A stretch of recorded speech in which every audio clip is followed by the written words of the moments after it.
Heart attack வந்து ரொம்ப காமனாக மேல்ஸ்க்கு வரும். Because I not able to handle stress. Kids, husband பார்க்கணும், பேரண்ட்ஸ் பார்க்கணும், இன்லாஸ் பார்க்கணும், ஒர்க் பார்க்கணும். இப்போ ரீசெண்டாக நான் ஒரு வீடியோ கூட பார்த்தேன். கால் நல்லா இருந்தால் தான் பாடி நல்லா இருக்கும், பிரெயினை பார்த்துக்கணும், ஸ்ட்ரெஸ்ஃபுல்லாக இருக்கக்கூடாது. இதில் எங்கே இந்த பிளட்டு வருது?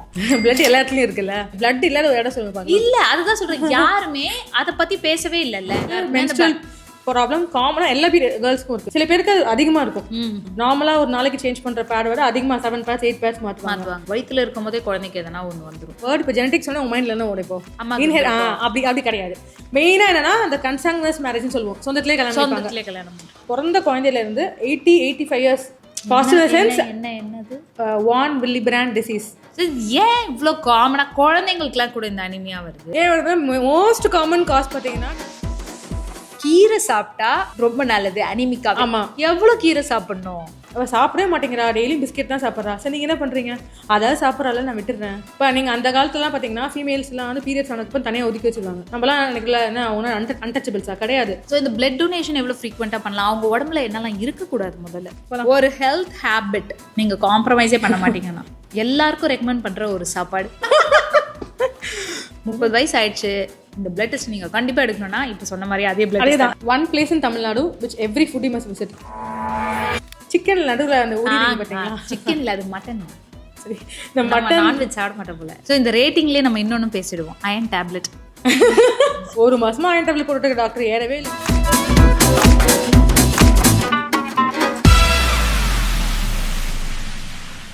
இன்னைக்கு டாக்ஸ் வித் கிருத்திகால ரொம்ப ரொம்ப இன்ட்ரெஸ்டிங்கான ஒருத்தவங்களோட நம்ம பேச போகிறோம். யூஸ்வலாகவே கிருத்திகா அப்படின்னா டேஸ்டி வித் கிருத்திகா உங்கள் எல்லாருக்குமே தெரியும். நம்ம சாப்பாடு, ட்ராவல் இதுதான் பண்ணிகிட்ருக்கோம். எல்லாருக்குமே தேவையாக ஒரு விஷயம் இருக்குது அப்படின்னு எனக்கு தெரிய வந்துச்சு இவங்க கூட பேசும்போது. நம்ம ஏன் அவங்களே நம்மளோட பாட்காஸ்ட்டுக்கு இன்வைட் பண்ணக்கூடாது அப்படின்னு கூப்பிட்ருக்கேன். One of my friend Jashwanthini. வணக்கம். ஹலோ. இவ்வளோ நேரம் ஏதோ ஒரு பிரம்மையில் இருந்தீங்கல்ல. ஹலோ. ஜஷ்வந்தினி யார் அப்படின்னா ஹெமட்டாலஜிஸ்ட். நான் வந்து ஹெமட்டாலஜிஸ்ட் அப்படின்னு அவன் என்கிட்ட சொல்கிறாங்க. சாரி, அவங்கனே மரியாதையை நம்ம பேசிப்போம். என்ன பேச வேண்டாம். ஹெமட்டாலஜிஸ்ட் அப்படின்னு அவங்க என்கிட்ட சொல்லும்போது ஹெமட்டாலஜிஸ்டா அப்படின்னா என்ன அப்படி தான் கேட்டேன். என்னை பொறுத்த வரைக்கும் எம்பிபிஎஸ் டாக்டர்னா எம்பிபிஎஸ் படிச்சிருப்பாங்க. அவங்க கைனக் தெரியும், ஏன்னா அதெல்லாம் கிராஸ் பண்ணி வந்திருக்கேன். அதுக்கப்புறம் ஹார்ட் ஸ்பெஷலிஸ்ட் இதெல்லாம் இருக்கும். ஹெமட்டாலஜிஸ்ட் என்ன அப்படின்னு சொல்கிறேன்.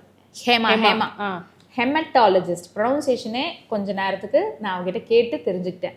ஹேமட்டாலஜிஸ்ட் அப்படி கரெக்டாக சொல்லணும். ஏன்னா இது இப்போ கரண்ட் சிச்சுவேஷன், இப்போ இருக்கிற நம்மளோட லைஃப் ஸ்டைலுக்கு ரொம்ப ரொம்ப தேவையாக இருக்குது. ஸோ ஃபுட் ரிலேட்டடாக நிறைய பேர் பார்ப்பீங்க, நிறைய ஃபேமிலி மெம்பர்ஸ் பார்க்குறீங்க என்னோடய வீடியோஸை. ஸோ அவங்க எல்லாருக்குமே இந்த விஷயம் தெரியணும் அப்படின்றனால தான் ஜஷ்வந்தினி இன்னைக்கு நம்மளோட ஜாயின் பண்ணியிருக்காங்க நம்ம பாட்காஸ்ட்டில். வணக்கம். ஹலோ. ஹாய். ஹாய். ஸோ இந்த ஹெமட்டாலஜிஸ்ட் டிகிரி என்ன படிக்கணும், எப்படி படிச்சிங்க அது சொல்லு. ஓகே, எம்பிபிஎஸ் முடிச்சுட்டு 3 years எம்டி பண்ணணும். எம்டி பண்ணதுக்கப்புறம் டிஎம் ஆர் டிஆர்என்பி வந்து ஹெமட்டாலஜியில் பண்ணணும். இப்போ கார்டியாலஜி எல்லாம் சூப்பர் ஸ்பெஷாலிட்டி கோர்சஸ். ஓகே. இப்போ 3 years எம்டியில் என்ன பண்ணுவீங்க? எம்டியில் வந்து நான் வந்து எம்டி பெத்தாலஜி முடிச்சுட்டு டிஆர்என்பி ஹெமட்டாலஜி பண்ணேன். ஸோ எம்டியில் வந்து பீடியாட்ரிக்ஸ், ஜென்ரல் மெடிசன், பெத்தாலஜி இவங்க 3 பேருமே வந்து ஹெமட்டாலஜி பண்ணுறதுக்கு எலிஜிபிள். ஸோ எல்லா எம்டி முடிச்சவங்களும் இது பண்ண முடியாது. So general medicine, paediatrics and pathology இவங்க வந்து they're eligible to do haematology. நீங்கள் என்ன பண்ணீங்க? நான் வந்து எம்டி பெத்தாலஜி. சாரி அப்படின்னா என்னன்னு சொல்லிடுங்க. பெத்தாலஜினா diagnostic field, like we diagnose everything அப்படின்ற மாதிரி. ஓ, எந்த வியாதி இருந்தாலும் அதை டயக்னோஸ் பண்ணிடலாம். இப்போ ஃபார் எக்ஸாம்பிள் பயாப்சி, இப்போ எல்லாரும் பயாப்சி எடுத்து எங்களுக்கு அனுப்பணும் இல்லைங்களா? ஸோ சர்ஜரி பண்ணால் சர்ஜிக்கல் ஸ்பெசிமென் அனுப்புவாங்க, ஸ்மால் பயாப்சிஸ் அனுப்புவாங்க, இல்லை பிளட் டெஸ்ட்டு இல்லைனா genetic test. So whatever it is, it's a diagnostic department. So we diagnose all the disorders and the clinicians treat. So நான் அந்த சைட்லேருந்து இப்போ இந்த சைடு மாறிட்டேன். அந்த ஹெமட்டாலஜிஸ்ட் படித்ததுக்கான காரணம் என்ன? ஏன்னா ஹெமட்டாலஜிஸ்டாக நிறைய பேர் இல்லைன்னு சொல்ல வர இண்டஸ்ட்ரியில். ஏன் நீங்கள் அதை ஸ்பெசிஃபிக்காக எடுத்தீங்க? ஓகே, நான் இது ஆக்சுவலாக நிறைய பேர் என்கிட்ட கேட்டிருக்காங்க, நிறைய இடத்துலையும் நான் சொல்லியிருக்கேன். ஸோ ரீசன் வந்துன்னா என்னோட மெட்டர்னல் அங்கிள். ஸோ அவங்க வந்து he passed away in 2006 with oesophageal adenocarcinoma அப்படின்னா ஒரு ஈசோஃபேகஸில் புற்றுநோய் வந்து அவங்க இறந்துட்டாங்க. உணவு குழாய் புற்றுநோயில் இறந்தார். பட் அது வந்து அதை டயக்னோஸ் பண்ணதுக்கு முன்னாடி அவருக்கு டிபி அப்படின்னு தப்பாக வெயிட் லாஸ் இருந்துச்சு, ஃபீவர் இருந்துச்சுன்னு சொல்லி டிபின்னு தப்பாக டயக்னோஸ் ஆகி ஏடிடிலாம் ஸ்டார்ட் பண்ணி ஒரு 6 months ஏடிடிலே இருந்தார். ஏடிடினா ஆன்டி டியூபர்குலஸ் தெரப்பி. ஸோ அது 6 months ஆனதுக்கப்புறம் தான் அது இம்ப்ரூவ்மெண்ட்டே இல்லை அப்படின்னு ரீசெக் பண்ணப்போ எண்டோஸ்கோபி மூலிமா கண்டுபிடிச்சாங்க. ஸோ அப்போ எனக்கு கேன்சரில், ஏன்னா நான் 2006 தான் MBBS ஜாயின் பண்ணேன். ஸோ சேலமில் நான் போய் என்னை வந்து பார்க்குறேன் அப்படின்னு சொன்ன அங்கிள் அவர் வரல, நான் தான் ஆக்சுவலாக அவரோட இதுக்கு வந்தேன். ஸோ எனக்கு அப்போ வந்து something I have to do in oncology அப்படின்னு டிசைட் பண்ணேன். ஸோ நான் MBBS முடிச்சிட்டது இன்டர்ன்ஷிப் வரப்பயே எனக்கு தெரியும், ஓகே ஆன்காலஜியில் 2 ஃபீல்டு தான் இருக்குது. ஒன்று மெடிக்கல் ஆன்காலஜி, இன்னொன்று ஹெமட்டோ ஆன்காலஜி. சரி, மெடிக்கல் ஆன்காலஜி வந்து ஃபுல்லாகவே வந்து ஒன்லி கேன்சர் அப்படின்ற மாதிரி இருக்கும். ஸோ என்னோட ஃபைனல் இயர் பண்ணுறப்ப என்னோட கன்சல்டன்ட் சொன்னார், you have to be very strong when dealing only with cancer, emotionally ஸ்ட்ராங்காக இருக்கணும் அப்படின்னு. சரி, அப்போ ஹெமட்டோ ஆன்காலஜினா பினைன் டிசார்டர்ஸ், ஏன்னா நிறைய பிளட் நோய்களுமே இருக்குது. பிளட் கேன்சர் மட்டும் வந்து ஹெமட்டாலஜியில் கிடையாது. there are other benign disorders அப்படின்னு சொல்லுவோம். இப்போ அனிமியா நான் உங்களுக்கு சொல்கிறேன். ஸோ அந்த மாதிரி benign disorders இருக்குன்றதுனால சரி why won't we try. So நான் ஃபஸ்ட்டு ஹெமட்டாலஜி அப்ளை பண்ணப்போ இந்தியாவில் மொத்தம் 15 seats தான். மொத்தமே டோட்டலாகவே டிஎம் ஹெமட்டாலஜி வந்து 15 seats தான். ஸோ நான் வந்து 2-3 years எனக்கு எடுத்துக்கிட்டேன். அது ஆக்சுவலாக அந்த டைமில் எனக்கு கிடைக்கல. ஸோ 3 years 4 years நான் எடுக்கும்போது 50 seats தான். ஸோ நான் முடிக்கிறப்ப இப்போ 100. ஸோ இந்தியாவில் ஹெமட்டாலஜி சீட்ஸ் அப்படின்னு பார்த்தோம்னா ஒரு ரொம்ப லிமிட்டட் தான், இல்லை ரொம்ப லிமிட்டட் தான். அதனால தான் எங்களுக்கும் தெரியல. அப்போ அது தப்பு கிடையாது. பரவாயில்ல, ஆமாம் நிறைய பேருக்கு தெரியாது. தெரியாது தானே? கண்டிப்பாக தெரியாது. ஏன்னா ஹெமட்டாலஜினா எல்லாரும் என்ன நினைப்பாங்கன்னா, ஓகே பிளட் ஸ்பெஷலிஸ்டா, ஓகே போய் ரத்தம் ஏற்றிட்டு வரலாம், டாக்டர் நீங்கள் ரத்தம் போடுவீங்களா, நான் ரத்தம் ஏற்றிக்கலாமா, ஸோ அப்படி தான் கேட்பாங்க. ஸோ ஹெமட்டாலஜி அப்படின்னா ஹெமட்டாலஜி, ஹெமட்டோ ஆன்காலஜி, நான் சொன்ன மாதிரி பிளட் கேன்சர்ஸ் பார்க்குறது ப்ளஸ் போன் மேரோ டிரான்ஸ்பிளான்ட் ஃபிசிஷியன் சொல்லுவோம். ஏன்னா பிளட் கேன்சர் வந்து கீமோ கொடுத்ததுக்கப்புறம் டிரான்ஸ்பிளான்ட்டும் பண்ணுவோம். Not only for blood cancers, மற்ற டிசார்டர்ஸ்க்கும் டிரான்ஸ்பிளான்ட் பண்ணலாம். ஸோ போன் மேரோ டிரான்ஸ்பிளான்ட்டும் நாங்கள் சேர்த்து பண்ணுவோம். படிச்சுக்கிட்டே இருக்கணும். ஆமாம், வேறு ஆப்ஷன் இல்லை. பிளட் டிசார்டரை நம்ம எப்படி தப்பாக புரிஞ்சுக்கிறோம்? ஏதாவது மித்ஸ் இருக்கும், மக்கள் எல்லாமே இதை கூட பிளட் டிசார்டர்னு நினைக்கிறாங்க, இல்லை இதை பிளட் டிசார்டர்னே கன்சிடர் பண்ண மாட்டாங்க. அந்த மாதிரி எதனா இருக்கா? ரைட். ஸோ காமனாக பார்த்தோன்னா ப்ளீடிங் டிசார்டர்ஸ் அப்படின்னு சொல்லுவோம். இப்போ சர்ஜரி பண்ணுறாங்க, டக்குன்னு அரெஸ்ட் ஆகல, ப்ளீட் ஆகிட்டே இருக்கு. ஸோ அது மாதிரி நிறைய ப்ளீடிங் டிசார்டர்ஸ் இருக்கு. அது வந்து ஆக்சுவலாக நிறைய பேருக்கு தெரியல. இப்போ பிளேட்லெட் அப்படின்னு சொல்கிறோம் பார்த்தீங்களா, ஸோ பிளேட்லெட் டிசார்டர்ஸே வந்து நிறைய சொல்லலாம், ஏகப்பட்டது இருக்கு. ஸோ அது மாதிரி ப்ளீடிங் டிசார்டர்ஸ், அதே மாதிரி பிளட் கிளாட் ஆகுது பார்த்தீங்களா, பிளட் கிளாட்டுமே வந்து ஹெமட்டாலஜிக்கிலே தான் வரும். ஒரு விஷயம் ஆசைப்பட்டு படிக்கிறீங்க, இப்போ நான் ஆசைப்பட்டு இந்த விஷயம் எடுத்திருக்கேன், ஸோ எனக்கு வாவ் நான் இதை பண்ணிட்டேன் அப்படின்னு ஒரு லைஃப்பில் ஒரு சாட்டிஸ்ஃபிகேஷன் இருக்கலாம், அது கிடச்சிருச்சா? இல்லை அந்த மாதிரி ஒரு ஹாப்பியஸ்ட் மூமெண்ட், ஓகே நம்ம இது படித்ததுக்கு பிரயோஜனமாக இருந்திருக்கு அப்படின்னு நினைக்கிறேன். Yeah definitely. நான் ஆக்சுவலாக இப்போ எக்மோர் சில்ட்ரன்ஸ் ஹாஸ்பிட்டல் தான் ஹெமட்டாலஜி அசிஸ்டண்ட்டாக இருக்கேன். நான் வந்து ஒரு குழந்தைக்கு வந்து கீமோதெரப்பி கொடுத்து அவங்க ட்ரீட்மெண்ட் கம்ப்ளீட் ஆகி க்யூர் ஆகிட்டு அந்த பேரண்ட்ஸ் வந்து நான் தேங்க் பண்ணுறப்ப I feel very happy. I feel okay fine, நம்ம இத்தனை நாளாக ஆல் தீஸ் 37 years வந்து இவ்வளோ லாங் இயர்ஸ்ன்னு யோசிக்காம பரவாயில்ல, அவங்க ரொம்ப தேங்க்ஸ் பண்ணும்போது okay fine, something I have achieved. So monthly last week வந்து சர்வைவர் வீக் தான் எக்மோரில். ஸோ அதில் நிறைய குழந்தைங்க வந்து ட்ரீட்மெண்ட் கொடுத்து குணமாகி வந்து சும்மா ஃபாலோ அப் மட்டும் வந்து பார்த்துட்டு போவாங்க, பிளட் டெஸ்ட் பண்ணுவாங்க, நான் நல்லா இருக்கும் மேம், அது மாதிரி தேங்க்ஸ் அப்படின்னு சொல்லிட்டு போகிறவங்களே நிறைய பேர் இருக்காங்க. நிறையனா நார்மல் நம்பர்ஸில் 100 ட்ரிபிள் டிஜிட் நம்பர்லேயே நிறைய பேர் இருக்காங்க. ஹெல்த் இஷ்யூஸ் ரிலேட்டடாகவே எனக்கு ரொம்ப நாளாக இருக்கிற டவுட் இது. வயிற்றில் இருக்கும் போதே குழந்தைக்கு எதனா ஒன்று வந்துடும். இப்போ இந்த பிளட் கேன்சர்ஸ் கூட வயிற்றில் இருக்க குழந்தைங்களுக்கு வருதுன்றாங்க, ஆனால் அம்மாக்கு இருக்காதுன்றாங்க. அது எப்படி, அது ஏன்? சரி, பிளட் கேன்சர்ஸ்னாலே ஜெனட்டிக் தான். ஜெனட்டிக்னாலே நான் வேர்ட் இப்போ ஜெனட்டிக் சொன்னால் உங்கள் மைண்டில் என்ன ஓடிப்போம், அப்படி கிடையாது. ஜெனட்டிக்னாலே இன்ஹெரிட்டட் கிடையாது. இப்போ எங்கள் வீட்லேயும் அதான் நினைப்பாங்க, ஜெனட்டிக்கா அப்போ இன்ஹெரிட்டடா, அம்மாட்டன் வந்துருக்குமா, நெக்ஸ்ட் குழந்தைக்கு போகுமா அப்படின்னு எல்லாருமே கேட்பாங்க. அப்படி கிடையாது. ஜெனட்டிக்னா ஜீன் தானே. ஸோ ஒரு ஜீனோட சேஞ்ச்னால அந்த வர பிளட் கேன்சர் அது. ஸோ அந்த ஜீன் வந்து எப்போனாலும் சேஞ்ச் ஆகலாம். இப்போ டெய்லியும் பார்த்தீங்கன்னா இவ்வளோ செல்ஸ் ஆகும், இவ்வளோ செல்ஸ் உருவாகும், அது காமன் நம்ம பாடியில் எல்லாம். இப்போ ஸ்கின்னு, உணவு குழாய் இருக்குது பார்த்தீங்களா, உணவு குழாய், பிளாடர், எல்லா இடத்துலையுமே இவ்வளோ செல்ஸ் ஆகும், இவ்வளோ செல் உருவாகும். அது டெய்லி மெக்கானிசம். இப்போ ஹேரே அப்படி தானே, ஹேர் ஃபால் ஆகுது, திரும்பி புது ஹேர் வருது, அதே மெக்கானிசம் தான். அப்போ வந்து ஒரு ஜீனோட ஒரு சேஞ்ச்னால சில செல்ஸ் வந்து மல்டிப்ளை ஆகிட்டே இருக்கும். ஸோ கேன்சர் வந்து ஒரு ஜெனட்டிக் சேஞ்ச்னால தான் வருது. ஜெனட்டிக்னா இன்ஹெரிட்டட் கிடையாது. ஸோ அவங்களோட லைஃப் ஸ்பேனில் வர ஒரு சேஞ்ச். ஸோ அதனால சில பேர் கேட்பாங்க என்ன காரணம்னு கேட்பாங்க. அது ஜெனட்டிக் சேஞ்சுன்னு நான் சொல்லலாம், பட் ஏன் வந்துச்சுன்னு என்கிட்ட ஆன்சர் கிடையாது. ஏன்னா அது யாருக்குனாலும் எந்த ஏஜ்னாலும் வரலாம். பிறந்த குழந்தையிலேருந்து 80-85 years கூட பிளட் கேன்சர் வரலாம். காமனாக என்னன்னா ஒன்றும் இல்லை, இப்போ பிளட்டு நீங்கள் கேட்குறீங்களா, பிளட்டில் வந்து 3 செல் இருக்குது, ஹீமோகுளோபின், WBC, பிளேட்லெட். இது எல்லாருக்குமே தெரியும். சிகப்பணுக்கள், வெள்ளணுக்கள், தட்டணுக்கள் சொல்லுவாங்க. ஸோ இப்போ போன் மேரோ, இது எல்லாமே வந்து உற்பத்தி ஆகிற இடம் வந்து அந்த போன் மேரோ. ஸோ போன் மேரோவில் வந்து இப்போ பிளட் கேன்சர் ஃபார்ம் ஆகுதுன்னு வச்சுக்கோங்களேன், இந்த மற்ற செல்லாம் அஃபெக்ட் ஆகும். ஏன்னா அந்த போன் மேரோ இவ்வளோ தான் கேவிட்டி, அதில் கேன்சர் செல்ஸே வளருதுன்னா இப்போ ஹீமோகுளோபின் அதுக்கு இடம் இருக்காது, பிளேட்லெட்க்கு இடம் இருக்காது, WBCக்கு இடம் இருக்காது. ஸோ அப்போ சிம்டம்ஸ் என்ன வரும், ஹீமோகுளோபின் கம்மியாச்சுன்னா டயர்ட்னஸ்ன்னு வருவாங்க, WBC கம்மியாச்சுன்னா இன்ஃபெக்ஷன், ஃபீவர்னு வருவாங்க. பிளேட்லெட் கம்மியாச்சுன்னா ப்ளீடிங், கையில் வந்து ரேஷஸ், ஏதாவது ப்ளீடிங் சிம்டம்ஸோட வருவாங்க. இவ்வளோ சிம்டம்ஸ் இருக்கும், பெருசாக சிம்டம்ஸ் இருக்காது பிளட் கேன்சரில். 2 days நல்லா தானே இருந்தேன், 2 நாள் தானே ஜுரம். 2 days ஃபீவர், நீங்கள் என்ன பிளட் கேன்சர்னு சொல்கிறீங்கன்னு காமனாக கேட்பாங்க. To be frank, it's actually toughest part of our side. பேஷண்ட்டை கவுன்சில் பண்ணணும் இல்லைங்களா, இவங்களுக்கு கேன்சர் இருக்குது.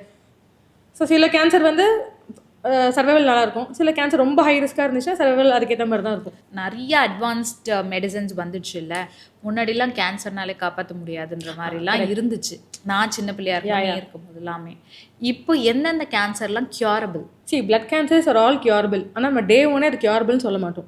ஸோ ஒரு 5 years 100% கியூரபிளா? 100% is curable. ஸோ அது எப்போ கியூரபிள்ன்ற டேர்ம் யூஸ் பண்ணுவோம்னா, இப்போ அவங்க கீமோதெரப்பிலாம் கொடுக்குறோம், ஒரு 5 years ஃபாலோ அப்லேயே அவங்க இருப்பாங்க. இப்போ கீமோதெரப்பி முடிச்சு நிறைய பேருக்கு என்னன்னா 1 yearலேயே கேன்சர் திருப்பி வந்துடும், ரிலாப்ஸ். அது பேர் ரிலாப்ஸ்னு சொல்லுவோம். அந்த மாதிரி வர சான்ஸ் இருக்கு. ஓகே. ஸோ அந்த மாதிரி வரல, 5 கீமோதெரப்பி முடிச்சுட்டு 5 years அவங்க டிசீஸ் ஃப்ரீயாக இருக்காங்கன்னா அப்போ தான் நம்ம அந்த டேர்ம் கியூர்ன்ற வேர்டு யூஸ் பண்ணுவோம். இப்போ CML வச்சுக்கோங்க, CML ஒரு டைப் ஆஃப் பிளட் கேன்சர் தான், மோஸ்ட்டாக அடல்ட்ஸில் வரும். ஸோ இப்போ அந்த கேன்சருக்குலாம் ஓரல் டேப்லெட் தான். ஓரல் டேப்லெட் அவங்க 3 years போடுறாங்க, நல்ல ரெஸ்பான்ஸ் வருது, 5 years கண்டினியூ பண்ண சொல்லுவோம். அப்புறம் டேப்லெட்டுமே ஸ்டாப் பண்ணுற அளவுக்குலாம் இப்போ ரீசெண்டாக ட்ரையல்ஸ் வந்துருச்சு. ஓகே. ஸோ அந்த மாதிரி நிறைய கேன்சர்ஸ் ஆர் கியூரபிள். இப்போ லிம்ஃபோமான்னு எடுத்துக்கோங்க, லிம்ஃபோமா ஒரு டைப் ஆஃப் பிளட் கேன்சர் தான், நெறிக்கட்டுது இல்லைங்களா. ஸோ அங்கேருந்து வர ஒரு பிளட் கேன்சர். அந்த பிளட் கேன்சருமே கீமோதெரப்பி மட்டும் கொடுத்து கியூர் பண்ண முடியும். சின்ன பசங்கன்னா டக்குன்னு கியூர் ஆயிடலாம், பெரியவங்கன்னா கொஞ்சம் ஸ்லோவா ஆகும் கியூர் ஆகுறது. அப்படி எதனா இருக்கு? ஆமா, என்ன மெயினா வந்து இப்போ இந்த அக்யூட் லுக்கீமியாஸ்லாம் சின்ன பசங்களை வந்து கியூரிட்டியா அதிகமா சொல்றோம்னா, அவங்க சின்ன குழந்தைல, ஸோ அவங்க வந்து பாடி வந்து கொடுக்குற கீமோதெரப்பியை டாலரேட் பண்ணுவாங்க. வேற அடல்ட்ஸ் அதை டாலரேட் பண்ண மாட்டாங்க. ஏன்னா கொடுக்குற கீமோதெரப்பி அப்படின்னா கேன்சருக்கு கொடுக்குற மருந்து இல்லையா. ஸோ அதனால சைடு எஃபெக்ட்ஸ் வரும்ல. கீமோதெரப்பிக்கு டிஃபரன்ஸ் தெரியாது, நல்ல செல் எது கேன்சர் செல் எதுன்னு. So it destroy all the cells, மேரோல போன் மாதிரி எல்லா செல்லுமே டிஸ்ட்ராய் பண்ணும். ஸோ இப்போ கவுண்ட்ஸ் கம்மியாகும். ஆகிறப்ப அவங்க உடம்பு அதை வித்ஸ்டாண்ட் பண்ணும். ஸோ குழந்தைங்க வித்ஸ்டாண்ட் பண்ணுவாங்க. பெரியவங்கன்னு வச்சுக்கோங்களேன், பிபி இருக்கும், சுகர் இருக்கும், கிட்னி ப்ராப்ளம் இருக்கும், ஹார்ட் ப்ராப்ளம் இருக்கும். ஸோ அவங்க வந்து அந்த கொடுக்குற கீமோதெரப்பியை வித்ஸ்டாண்ட் பண்ண மாட்டாங்க. ஸோ அதனால் ஜென்ரலாக வந்து சக்ஸஸ் சான்ஸ் வந்து சின்ன பசங்கள அதிகமாக இருக்குது. 80 to 90% சொல்லுவோம் சக்ஸஸ் சான்ஸ். அப்படின்னா பாருங்க, இப்போ நம்ம இவ்வளோ நேரம் எல்லாமே ரிலேட்டட் டு பிளட் தானே நம்ம பேசியிருக்கோம். யூஸ்வலாகவே பெரியவங்க சொல்கிறாங்கன்னு வச்சுக்கோ, யாரோ ஒரு டாக்டர் சொல்கிறாங்கன்னா கூட ஹார்ட் ரொம்ப முக்கியம் உடம்புக்கு, ஹார்ட்டை பத்திரமா பார்த்துக்கோங்க. இப்போ ரீசெண்டாக நான் ஒரு வீடியோ கூட பார்த்தேன், கால் நல்லா இருந்தால் தான் பாடி நல்லா இருக்கும், அதாவது ரொம்ப லாங் லாஸ்டிங்காக இருக்க முடியும், முட்டி ரொம்ப முக்கியம் அப்படின்னு ஒரு வீடியோ பார்த்தேன். பிரெயினை பார்த்துக்கணும், ஸ்ட்ரெஸ்ஃபுல்லாக இருக்கக்கூடாது. இதுல எங்க இந்த பிளட் வருது? பிளட் எல்லா இடத்துலயும் இருக்குல்ல, இல்ல தலையில இருந்து கால் வரைக்கும். சரி, ஓகே, நீங்க இப்ப சொல்றீங்களா பிளட் இல்லாத ஒரு இடம் சொல்லுங்க. இல்ல, அதுதான் சொல்றேன், யாருமே அதை பத்தி பேசவே இல்லைல்ல. நான் என்ன சொல்றேன், ஹார்ட்டை பார்த்துக்கணும், ஹார்ட்டை நல்ல கொலஸ்ட்ரால் ஃப்ரீயா சாப்பிடுங்க, இது மாதிரிலாம் நம்ம பேசுறோம். இதுக்கு எல்லாத்துக்குமே காரணம் அகைன் பிளட் தான். இப்போ நான் அதை தான் கேட்க வரேன், எல்லா இடத்துலையுமே அதுதான் ஓடிட்டு இருக்கு. இந்த பிளட் எவ்வளோ முக்கியம், இந்த பிளட்டை நம்ம எப்படி பார்த்துக்கணும்னே யாருமே இது வரைக்கும் நீங்கள் சொல்லலைல்ல, எங்கேயுமே நம்ம அதுக்கு அதை பற்றி தெரியவே இல்லை. சொன்ன மாதிரி பிளட் ஸ்பெஷலிஸ்ட் வந்து ரொம்ப கம்மி. ஸோ அதனால வந்து பிளட் அவேர்னஸ் கொடுக்குறதும் வந்து ரொம்ப கம்மியாயிருச்சு எல்லா இடத்துலையும். பப்ளிக் சொல்கிறீங்களா, டு பி ஃப்ராங்க் நிறைய டாக்டர்ஸ்க்கே வந்து ஹெமடாலஜினா என்ன, ஹெமடாலஜிஸ்ட்னா யார், என்ன ட்ரீட் பண்ணுவாங்கன்னு தெரியாது. ஸோ நான் இப்போ ரீசெண்டாக நான் யூடியூப் சேனல் ஸ்டார்ட் பண்ணது எல்லாமே அதுக்கு முன்னாடிலாம் 2-3 டாக்ஸ் கொடுத்தேன் IMAல. ஸோ அப்போ தான் நிறைய டாக்டர்ஸ் என்கிட்ட கேட்டாங்க, ஓ இவ்வளோ இருக்கா ஹெமடாலஜியில், ஓ இதெல்லாம் நீங்கள் தான் பார்ப்பீங்களா. ஸோ அப்போ தான் எனக்கு ஃபஸ்ட்டு ஒரு ஹிட் ஆச்சு, ஓகே நிறைய டாக்டர்ஸ்க்கு இந்த அவேர்னஸ் நம்ம கொடுக்கணும். ஏன்னா ஒன்றும் இல்லை, நீங்கள் சொன்ன மாதிரி இப்போ கால் வலினா ஆர்த்தோபெடிஷன் போகிறாங்கன்னு வச்சுக்கோங்க, பேக் பென்னா ஆர்த்தோபெடிஷன்ட்ட போய் பார்ப்பாங்க. அவங்களுக்கு என்னென்ன லைக் இன்வெஸ்டிகேஷன்ஸ் பார்க்கணும், டெஸ்ட் பண்ணணும் அப்படின்னு நினைப்பாங்க. பட் ஒரு பேக் பெயின்லேயும் ஒரு பிளட் டிஸார்டர் வந்து ஒரு சிம்டமாக வரலாம். சரிங்களா, நான் உங்களை இல்ல எனி டைம் பேக் பெயினோட வாழ்றேன். மல்டிபிள் மைலமா அப்படின்றது ஒரு டைப் ஆஃப் பிளட் கேன்சர். சரிங்களா, அதோட மோஸ்ட் காமன் சிம்டமே பேக் தான், பேக் பெயின் தான். ஏன்னா இப்போ செவர் இப்படி குத்துனா மாதிரி பொத்தல் போட மாட்டீங்களா, ஸோ அதே மாதிரி நம்ம போன் எல்லாமே பொத்தல் போட்ட மாதிரி இருக்கும். ஸோ பேக் பெயினோட தான் காமனாக வருவாங்க. ஸோ அது மாதிரி நான் வந்து எல்லாருக்கும் சொல்லலை, பட் நீங்கள் சொல்கிறது ஒரு எக்ஸாம்பிள் சொல்கிறேன். ஸோ அந்த மாதிரி நீங்கள் எந்த ஆர்கன் எடுத்தாலும் ஏதாவது ஒரு சிம்டமா கண்டிப்பாக அது பிளட் வந்து ஒரு ரீசனாக இருக்கலாம். நான் வீடியோஸ் அதையும் பார்த்துடணும், அதையும் பார்த்து அதை பார்க்காம ஒமிட் பண்ணிடாதீங்க. Correct, both or female. So நம்மளுக்கு மென்ஸ்ட்ரல் ப்ராப்ளம் காமனாக எல்லா கேர்ள்ஸ்க்கும் இருக்குது. சில பேருக்கு அது அதிகமாக இருக்கும். இப்போ அவங்களுக்கு 5 days ஆகும், 7 days ஆகும், 8 days ஆகும். நார்மலாக ஒரு நாளைக்கு சேஞ்ச் பண்ணுற பேட் விட அதிகமாக 7 pads 8 pads மாற்றுவாங்க. ஸோ ஃபர்ஸ்ட்டு அவங்க கைனக்கிட்ட போவாங்க. ஸோ அவங்க கைனக் ஸ்கேன் பார்ப்பாங்க, அந்த ஹார்மோன் டெஸ்ட்லாம் பார்ப்பாங்க, எல்லாம் நார்மலாக இருக்கும். இப்போ போன மந்த்தும் இதே தான் ஆச்சு. எனக்கு தெரிஞ்ச ஒரு கைனகாலஜிஸ்ட் அவங்க எனக்கு கால் பண்ணி, இதே நீங்கள் எப்பயுமே சொல்லுவேன் பிளட் டிஸார்டர்ஸ்க்கு ஒரு ரீசனாக இருக்கும் அப்படின்னு எனக்கு அமிச்சாங்க. வான் வில்லிபிராண்ட் டிசீஸ் அப்படின்னு. நான் அதை டெஸ்ட் பண்ணேன், அந்த பொண்ணுக்கு வந்து அந்த டெஸ்ட் பாசிட்டிவ் சென்ஸ். என்னது வான் வில்லிபிராண்ட் டிசீஸ் அப்படின்றது ஒரு பிளட் டிஸார்டர். வான் வில்லிபிராண்ட் டிசீஸ், ஆமா. ஸோ இந்த மாதிரி சில டேர்ம் எல்லாம் வந்து நிறைய பேருக்கு தெரியாது. என்ன டிசீஸ் அது? அது வந்து ஒரு பிளேட்லெட் டிஸார்டர். அது வந்து ஒரு ஃபேக்டர். இப்போ உடம்புல வந்து பிளட் கிளாட் ஆகணும், ப்ளீடிங் ஆகணும்னா நிறைய ஃபேக்டர்ஸ் இருக்கு. ஸோ அந்த ஃபேக்டர் வந்து கம்மியாக இருந்துச்சு அப்படின்னா ப்ளீடிங் ஆகிட்டே இருக்கும் உங்களுக்கு. ஸோ அந்த பொண்ணுக்கு அதான் அந்த ஃபேக்டர் லெவல் டெஸ்ட் பண்ணா அந்த பொண்ணுக்கு அந்த ஃபேக்டர் லெவல் வந்து 3 தான் இருந்துச்சு. ஓகே. ஸோ இட் மீன்ஸ் ரொம்ப கம்மி. ஓகே. ஸோ அதுக்கு பிளட் கிளாட் ஃபார்மேஷனுக்கு அந்த ஃபேக்டர் ஹெல்ப் பண்ண முடியல.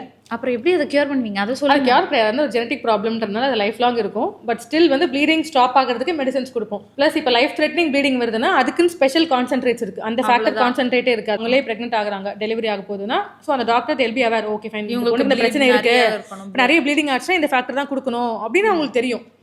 ஸோ அதனால டயக்னோஸ் பண்ணுறது இம்பார்ட்டன்ட். கொஞ்ச நேரத்துக்கு முன்னாடி பேசும்போது இந்த போன் மேரோ ரொம்ப இம்பார்ட்டன்ட் இந்த கேன்சர் வரதுக்கு. அந்த போன் மேரோ எங்க இருக்கு? போன் மேரோன்றது வந்து எலும்பு மஞ்சைன்னு சொல்லுவாங்க. ஸோ எலும்பு மஞ்சை அந்த எலும்பு மஞ்சைன்றது வந்து ரெட் மேரோ இப்போ இடுப்புல இருக்கு, ஸ்டர்னம்ல இருக்கு, இந்த மாதிரி லாங் போன்ஸ்ல எல்லாமே இருக்கு. நீங்க ஒண்ணும் இல்ல அந்த சிக்கன் நடுவுல அந்த உரிங்க பாத்தீங்களா? சிக்கன் இல்ல, அது மட்டன்மா.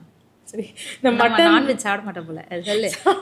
நல்லா சாப்பிட்டுட்டு சிக்கன் சரி மட்டன் போன உரியிறோம் பாத்தீங்களா? அதுக்கு பேர் என்ன? மட்டன் போன் எலும்பு. எலும்புக்குள்ள இருக்கிறது தெரியாது, சொல்லுவாங்க. அந்த உள்ள இருக்கிறது தான் சொல்றீங்க. உரியிறோம்ல, உறிஞ்சி சாப்பிடுறோம்ல, அதுதான் அந்த உள்ள இருக்கிறது மேரோவா? இல்ல போன் மேரோல உள்ள இருக்கிறது தான் மேரோன்றீங்க. Okay.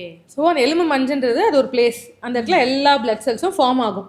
Okay. WBC, platelet, haemoglobin, இதோட மதர் செல்ஸ். ஸ்ட்ராங்கா இருக்கிற போனுக்கு உள்ள ஃபார்ம் ஆகும். லாங் போன்ஸ், அதான் இங்கலாம் இருக்கு, பேக், சோ ஸ்டர்னம், இதெல்லாம் லாங் போன்ஸ். சோ ஸ்கல்ல கூட அந்த பாடி போன்ஸ் உள்ள மேரோ இருக்கும். ஓகே. சரிங்களா? சோ இந்த மேரோல வந்து எல்லா டைப் ஆஃப் பிளட் செல்ஸும் அதுல ஃபார்ம் ஆகும். அங்க தான் ஃபார்ம் ஆகும். சோ அங்க தான் அந்த கேன்சரும் ஃபார்ம் ஆகும். ஸ்டெம் செல்ஸ், கேன்சர் ஃபார்ம் ஆகுது ஸ்டெம் செல்ஸ்னு சொல்லுவோம். ஸ்டெம் செல்ஸ்னா என்னன்னா ஒரு மதர் செல். அங்க என்ன பிரிஞ்சு எல்லா இடத்துக்கும் அந்த மாதிரி. ஸோ அந்த ஸ்டெம் செல்ஸை மாற்றி வைப்போம். எப்படி மாற்றுவோம்? ஒரு டோனர் கிட்ட இருந்து நல்ல ஸ்டெம் செல்ஸ் எடுத்து, இப்போ யாருக்கு பிளட் கேன்சர் இருக்கோ உங்களுக்கு கீமோலாம் கொடுத்ததுக்கு அப்புறம் அந்த ஸ்டெம் செல்ஸை இவங்களுக்கு கொடுக்கும். இந்த போனுக்குள்ள அப்படி கொடுக்க மாட்டோம், பிளட்டாக தான் ஏறும் அதுவும். ஸோ பிளட்டாக ஸ்டெம் செல்ஸ் மட்டும் இன்ஃபியூஸ் பண்ணுவோம். அது போய் அந்த போன் மேலே போய் உட்காந்துக்கும். உட்காந்து நிறைய செல்ஸ், நார்மல் செல்லாம் ப்ரொடியூஸ் பண்ணுவோம். அப்போ கேன்சர் வராது அப்படின்னு புரிஞ்சிருச்சு. 20 years பேக் நம்ம அங்கே இருந்தால் எடுக்கணும் அப்படின்ற மாதிரிலாம் இருக்கு. இப்போ ரீசன்ட் அட்வான்சஸ்லாம் என்னன்னா நம்ம கையிலேருந்தே ஸ்டெம் செல்ஸ் கலெக்ட் பண்ணலாம். ஸோ ஒரு ஸ்பெஷல் இன்ஜெக்ஷன்ஸ்லாம் கொடுத்தோம்னா அந்த எலும்பு மஞ்சள் இருக்க ஸ்டெம் செல்ஸ் வந்து பிளட்டுக்கு வந்துடும். பிளட்லேயே ஸ்டெம் செல்ஸ் கலெக்ட் பண்ணிக்கலாம் டோனர் கிட்ட இருந்து. சில பேர் கேட்பாங்க, டாக்டர் போன் மேரோ டிரான்ஸ்பிளான்ட்னா என்ன, சர்ஜரியா? நானும் அப்படிதான் நினைச்சிட்டு இருக்கேன். அந்த போனையே நீங்க எடுத்துட்டு வேற போன் வைப்பீங்கன்னு தான் பயந்துருவாங்க. டிரான்ஸ்பிளான்ட் பண்ணணும்னா டிரான்ஸ்பிளான்ட் ஐயோ வேணாம், அது பெரிய பெரிய சர்ஜரிலாம் சொல்றீங்க. போன் மேரோ டிரான்ஸ்பிளான்ட் முன்னாடி வச்ச நேம், இப்போ அது ஸ்டெம் செல் டிரான்ஸ்பிளான்ட் அப்படின்னு மாறிடுச்சு. ஹேர் டிரான்ஸ்பிளான்ட் பண்றோம். ஸோ அதே மாதிரி தான் ஸ்டெம் செல் டிரான்ஸ்பிளான்ட்னா ஸ்டெம் செல்ஸை வந்து ஒரு ஹெல்த்தி டோனர் கிட்ட இருந்து எடுத்து ரெசிபியன்ட் கிட்ட வைக்கிறது. இது பேர் வந்து அலோஜெனிக் அப்படின்னு சொல்லுவோம். அது பிளட் மாதிரியே நீங்க இன்சர்ட் பண்ணி அவ்வளவுதான். பிளட் எப்படி ஏத்துறோம் அதே மாதிரி தான் இது அலோஜெனிக். ஆட்டோலாகஸ் ஒன்று இருக்கு, அவங்களோட ஸ்டெம் செல்ஸ் எடுத்து அவங்களுக்கே கொடுப்போம். யாரு டிசீஸ்ல இருக்காங்க. ஓகே. சில கேன்சர்ஸ், இப்போ லிம்போமா எடுத்துக்கோங்களேன். இப்போ அந்த கேன்சர்ஸ்க்கு வந்து ஹை டோஸ் கீமோதெரப்பி போடுறோம். அப்போ உங்களுக்கு எல்லா செல்லும் போயிடும்ல. ஸோ இப்போ அவங்களுக்கு கீமோதெரப்பி கொடுக்கறதுக்கு முன்னாடி ஸ்டெம் செல் அவங்களோட ஸ்டெம் செல்லை வெளியே எடுத்து வச்சுப்போம். கீமோதெரப்பி கொடுத்துட்டு எல்லா செல்லும் போயிடும் பார்த்தீங்களா, திருப்பி அந்த ஸ்டெம் செல் திருப்பி அவங்களுக்கே கொடுத்துருவோம். ஸோ நார்மல் செல்ஸ் வர ஆரம்பிக்கும்னு சொல்லி. ஸோ அதான் ஆட்டோலாகஸ் அலோஜெனிக் டிஃபரன்ஸ். சூப்பர். நான் இவ்வளவு நாள் வந்து அந்த போனையே தூக்கிட்டு வேற போன் வைப்பீங்கன்னு நினைச்சிட்டு இருக்கேன். இல்ல ஜஸ்ட் ஸ்டெம் செல் தான். நம்ம இப்போ பேசிட்டு இருக்கும்போது அப்படியே டிவியேட் ஆயிட்டேன். பிளட் டிசார்டர் பற்றி நம்ம பேசிட்டு இருந்தோம், அதுக்கு நடுவில் அப்படியே கேன்சருக்குள்ள வந்துட்டேன். எனக்கு இந்த பிளட் டிசார்டர்ல தானே இந்த அனீமியாவும் வரும். ஆமா. ஏன் இவ்வளோ காமனாக குழந்தைங்களுக்குலாம் கூட இந்த அனிமியா வருது? அனிமியா ரொம்ப காமன் ப்ராப்ளம். அதான் எல்லாருக்குமே நீங்க அனிமிக்கா இருக்கீங்க ஆமா அப்படின்னு கேட்ட உடனே சொல்றீங்களே, ஏன் அது வருது? ஏன் வருது? மோஸ்ட் காமன் காஸ் பார்த்தீங்கன்னா நியூட்ரிஷனல் தான், சரியா சாப்பிடாதனால. நான்லாம் நல்லா தான் சாப்பிட்றேன் அப்படி நீங்க நினச்சிப்பீங்க. சரி ஓகே, இப்போ நான் ஒன்று சொல்கிறேன். நிறைய பேர் நினைக்கிறீங்களா நான் டேட்ஸ் சாப்பிட்றேன். ஒரு 4 கிலோ டேட்ஸில் எவ்வளோ ஹீமோகுளோபின் எவ்வளோ நினைக்கணும்னு நினச்சேன். கீரை சாப்பிட்டா ரொம்ப நல்லது அனிமிக்கா. ஆமா. எவ்வளோ கீரை சாப்பிடணும், எவ்வளோ டேட்ஸ் சாப்பிடுவீங்க? 4 கிலோ டேட்ஸ் நீங்கள் ஒரு நாள் உட்காந்து சாப்பிடுவீங்களா? இப்போ நான் வாங்கி தரேன் ஒரு பாக்ஸ். ஒரு பாக்ஸ் முடியாதுல்ல. நீங்கள் 4 கிலோ டேட்ஸ் சாப்பிட்டா கூட ஒரு 0.5 கிராம் தான் அதில் இன்க்ரீஸ் ஆகும். ஸோ அது மாதிரி அயன் கண்டென்ட்னு இருக்குல்ல, நம்ம என்ன சாப்பிட்றோம் அப்படின்னு இருக்கு. ஸோ அயன் கண்டென்ட் ரிச் ஃபுட்ஸாக சாப்பிடணும். அது வந்து டெய்லி நம்மளோட ஃபுட் ஹேபிட்ல இன்க்ளூட் பண்ணிக்கணும். ஏன்னா நம்ம டெய்லியுமே வந்து அயன் லாஸ்ன்னு இருக்கு. இப்போ ஸ்வெட்டில், யூரின்ல, லைக் மோஷனில். ஸோ அயன் லாஸ்ன்றது ஒரு காமன் இது. ஸோ அயன் லாஸ் ஆகிற மாதிரி நம்ம அயன் அப்சார்ப்ஷனும் ஃபுட்டில் ஆகணும்ல. ஆகாமல் லாஸ் மட்டும் ஆகிட்டு இருந்துச்சுன்னா எப்படி வரும்? இல்லை அதுதான். ஏன்னா இப்போ அனிமிக்காக இருக்கிறவங்களுக்கு யூஸ்வலாக ஃபுட்டு நீங்கள் என்ன ப்ரிஃபர் பண்ணுவீங்க? டேட்ஸு, கீரை, இதுல நான் வெஜிடேரியன் எதனா இருக்காமா? கண்டிப்பா இருக்கு. Animal meet is rich in iron. So okay, இதெல்லாமே நம்ம சொல்றோம். வெஜிடேரியன்ஸ்க்கு கொஞ்சம் கம்மியா தானே அயர்ன். முருங்கீரை சாப்பிடலாம். எங்க முருங்கீரை கிடைக்குது? நம்ம கீரை சாப்பிடலாம். கீரைல அயர்ன் அதிகமா இருக்கு. ஃபிக் சாப்பிடுங்க. ஃபிக் சாப்பிடலாம். ஓகே, ஃபிக்ல சோ அதிகமா இது வந்து டெய்லி நம்மளோட ஃபுட்ல இருந்தா மட்டும் தான் இந்த அனிமியாவை நம்ம கண்ட்ரோல் பண்ண முடியும். எக்ஸாக்ட்லி. ஃப்ரூட் சாப்பிடலாம். சோ வந்து டெய்லி நீங்க போர்ஷன்ஸ்ல ஏதாவது ஒரு இன்க்ளூட் பண்ணிக்கோங்க. நிறைய பேத்துக்கு வந்து அனிமியா வர காரணம் நான் உன்னை பார்க்கவே கூடாதுன்னு நினைப்பேன் தெரியுமா? இந்த ஜங்க பத்தி எப்ப பார்த்தாலும் இல்ல, நீங்க வந்து ஃபுட் வேற. நிறைய பேர் ஜங்க் ஃபுட்ஸ்னா சிப்ஸ் சிப்ஸ் எல்லா குழந்தைங்களையும் பாருங்க, சிப்ஸ் பிஸ்கெட் சாப்பிடாம ஏதாவது ஒரு குழந்தைங்க அமைங்க பார்க்கலாம். அத எப்படி கண்ட்ரோல் பண்றதுன்னே இப்ப இருக்க பேரண்ட்ஸ் சாப்பிட்டாலே கான்ஸ்டிபேஷன் தான். நம்ம ஜெனரேஷன்ல மிஞ்சி போனா அந்த ஈவினிங் ஒரு டைம் ஸ்நாக்குக்காக வேணா சாப்பிட்டுட்டு இருந்தோம். இப்ப any time biscuits, any time. இல்ல, அந்த குழந்தை சாப்பாடு சாப்பிடலாம், சரி பிஸ்கெட் சாப்பிடலாம். சில பேஷண்ட்ஸ் எல்லாம் கேட்பாங்க, அவ சாப்பிடவே மாட்டேங்கிறா, டெய்லியும் பிஸ்கெட் தான் சாப்பிட்றா, சரி நீங்க என்ன பண்றீங்க? அதாவது சாப்பிட்றால நான் விட்டுறேன். யாருக்கும் தெரியல அது எவ்வளவு இருக்கு என்ன பிரச்சனை. பிஸ்கெட்ஸ் மைதா தானே ஃபுல்லாவே. சோ அதனால கண்டிப்பா மோஷன் டைட்டா போகும், கான்ஸ்டிபேஷன் வரும். வயிறுல பூச்சி வருதுனாலுமே அயன் அப்சர்ப்ஷன்ஸ் எல்லாம் கம்மியாகும். சோ அவங்க எவ்வளவு சாப்பிட்டாலும் அயன் அப்சர்பே ஆகாது. இததான் நம்ம நீ முதல்ல சொல்லிருக்கணும். வயிற்றுல பூச்சியை கண்ட்ரோல் பண்றதுக்கு சாக்லேட் கொடுக்காம இருக்கீங்களா? ஆனா பிஸ்கெட் கொடுக்குறீங்களே.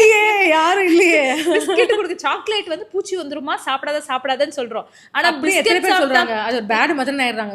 சாக்லேட் தர மாட்டேன்ற, நீ பிஸ்கெட் தர மாட்டேன்ற, அது மாதிரி பேடா தான் பாக்குறாங்களே ஒழிய ஓகே ஃபைன் நல்ல வேலை ரெஸ்ட்ரிக்ட் பண்றோம்னு யோசிக்கிறது கிடையாது. ஸோ அதனால நான் எல்லாருக்கும் என்ன சொல்லுவேன்னா, okay have a cheat day. கிட்ஸ்க்கும் சீட் டே வைங்க. மண்டே டு சாட்டர்டே இல்லை மண்டே டு ஃப்ரைடே கரெக்டாக இருக்காங்களா, Saturday Sunday let them enjoy. Okay, so அப்படி பண்ணா கிட்ஸ்க்கும் ஓகே ஃபைன், நம்ம பேரண்ட்ஸ் நம்மளுக்கு ஃபுல்லா வந்து அதை அப்படியே கொடுங்கல அப்படின்ற மாதிரி இருக்கும். கொஞ்சம் வளர வளர அவங்களே புரிஞ்சுப்பாங்க. அவங்க பாடி கண்டிஷன் ஒர்க் அவுட் ஆகாத போது அவங்களுக்கு நம்ம இப்ப தெரிஞ்சு இல்லையா அந்த மாதிரி. அதே மாதிரி இந்த அனிமியா மாதிரி ஹீமோகுளோபினும் ரொம்ப பெரிய இஷ்யூவா இருக்கு. கம்மியா இருக்குன்னுவாங்க, அதிகமா இருக்குன்னுவாங்க. மோஸ்ட்லி விமன் இதை ரொம்ப ஃபேஸ் பண்றோம். ஆஃப்டர் பிரெக்னன்சி இருக்குன்னா எங்க பார்த்தாலும் ஹீமோகுளோபின் கம்மியா இருக்கு, உனக்கு ரத்தமே இல்லை உடம்புல. What is this? சரி, நீங்கள் ஃபீமேல் சொன்னீங்கல்ல, இப்போ 15 இயர்ஸ்லேருந்து 35 இயர்ஸ் வரைக்கும் பார்த்தீங்கன்னா நிறைய ஃபீமேல்ஸ்க்கு அனிமியா ப்ராப்ளம் இருக்கு. காரணம் என்னன்னா, நான் முன்னாடி சொன்ன மாதிரி தான் மென்ஸ்ட்ரல் லாஸ். ஹீமோகுளோபின் ரத்தம் வெளியே போயிட்டே இருக்கலாம் உங்களுக்கு. ஹீமோகுளோபின் கம்மியா இருக்கு. ஆமா, சோ ஹீமோகுளோபின் வந்து எப்படி ரத்தம் வெளில போயினே இருந்தா ரத்தம் சுரக்கும் தானே சொல்வீங்க? சுரக்கும். ரத்தம் சுரக்கிறதுக்கு நம்ம சாப்பிடணும்ல. Iron, vitamin B12, folic acid இதெல்லாம் காமனா நம்ம உடம்புல தேவை. சரி ஓகே, நீங்க எப்படி வளர்றீங்க, நான் அப்படி வளர்றேன், சாப்பிட்டா ஏறுவோம். ஹீமோகுளோபின் எப்படி ப்ரொடியூஸ் ஆகும்? அதுக்குன்னு ஒரு தீனி போடணும்ல. ஸோ அது அயனு, B12, ஃபோலிக் ஆசிட் ஒரு தீனி போட்டால் அந்த ஹீமோகுளோபினும் ஃபார்ம் ஆகும்.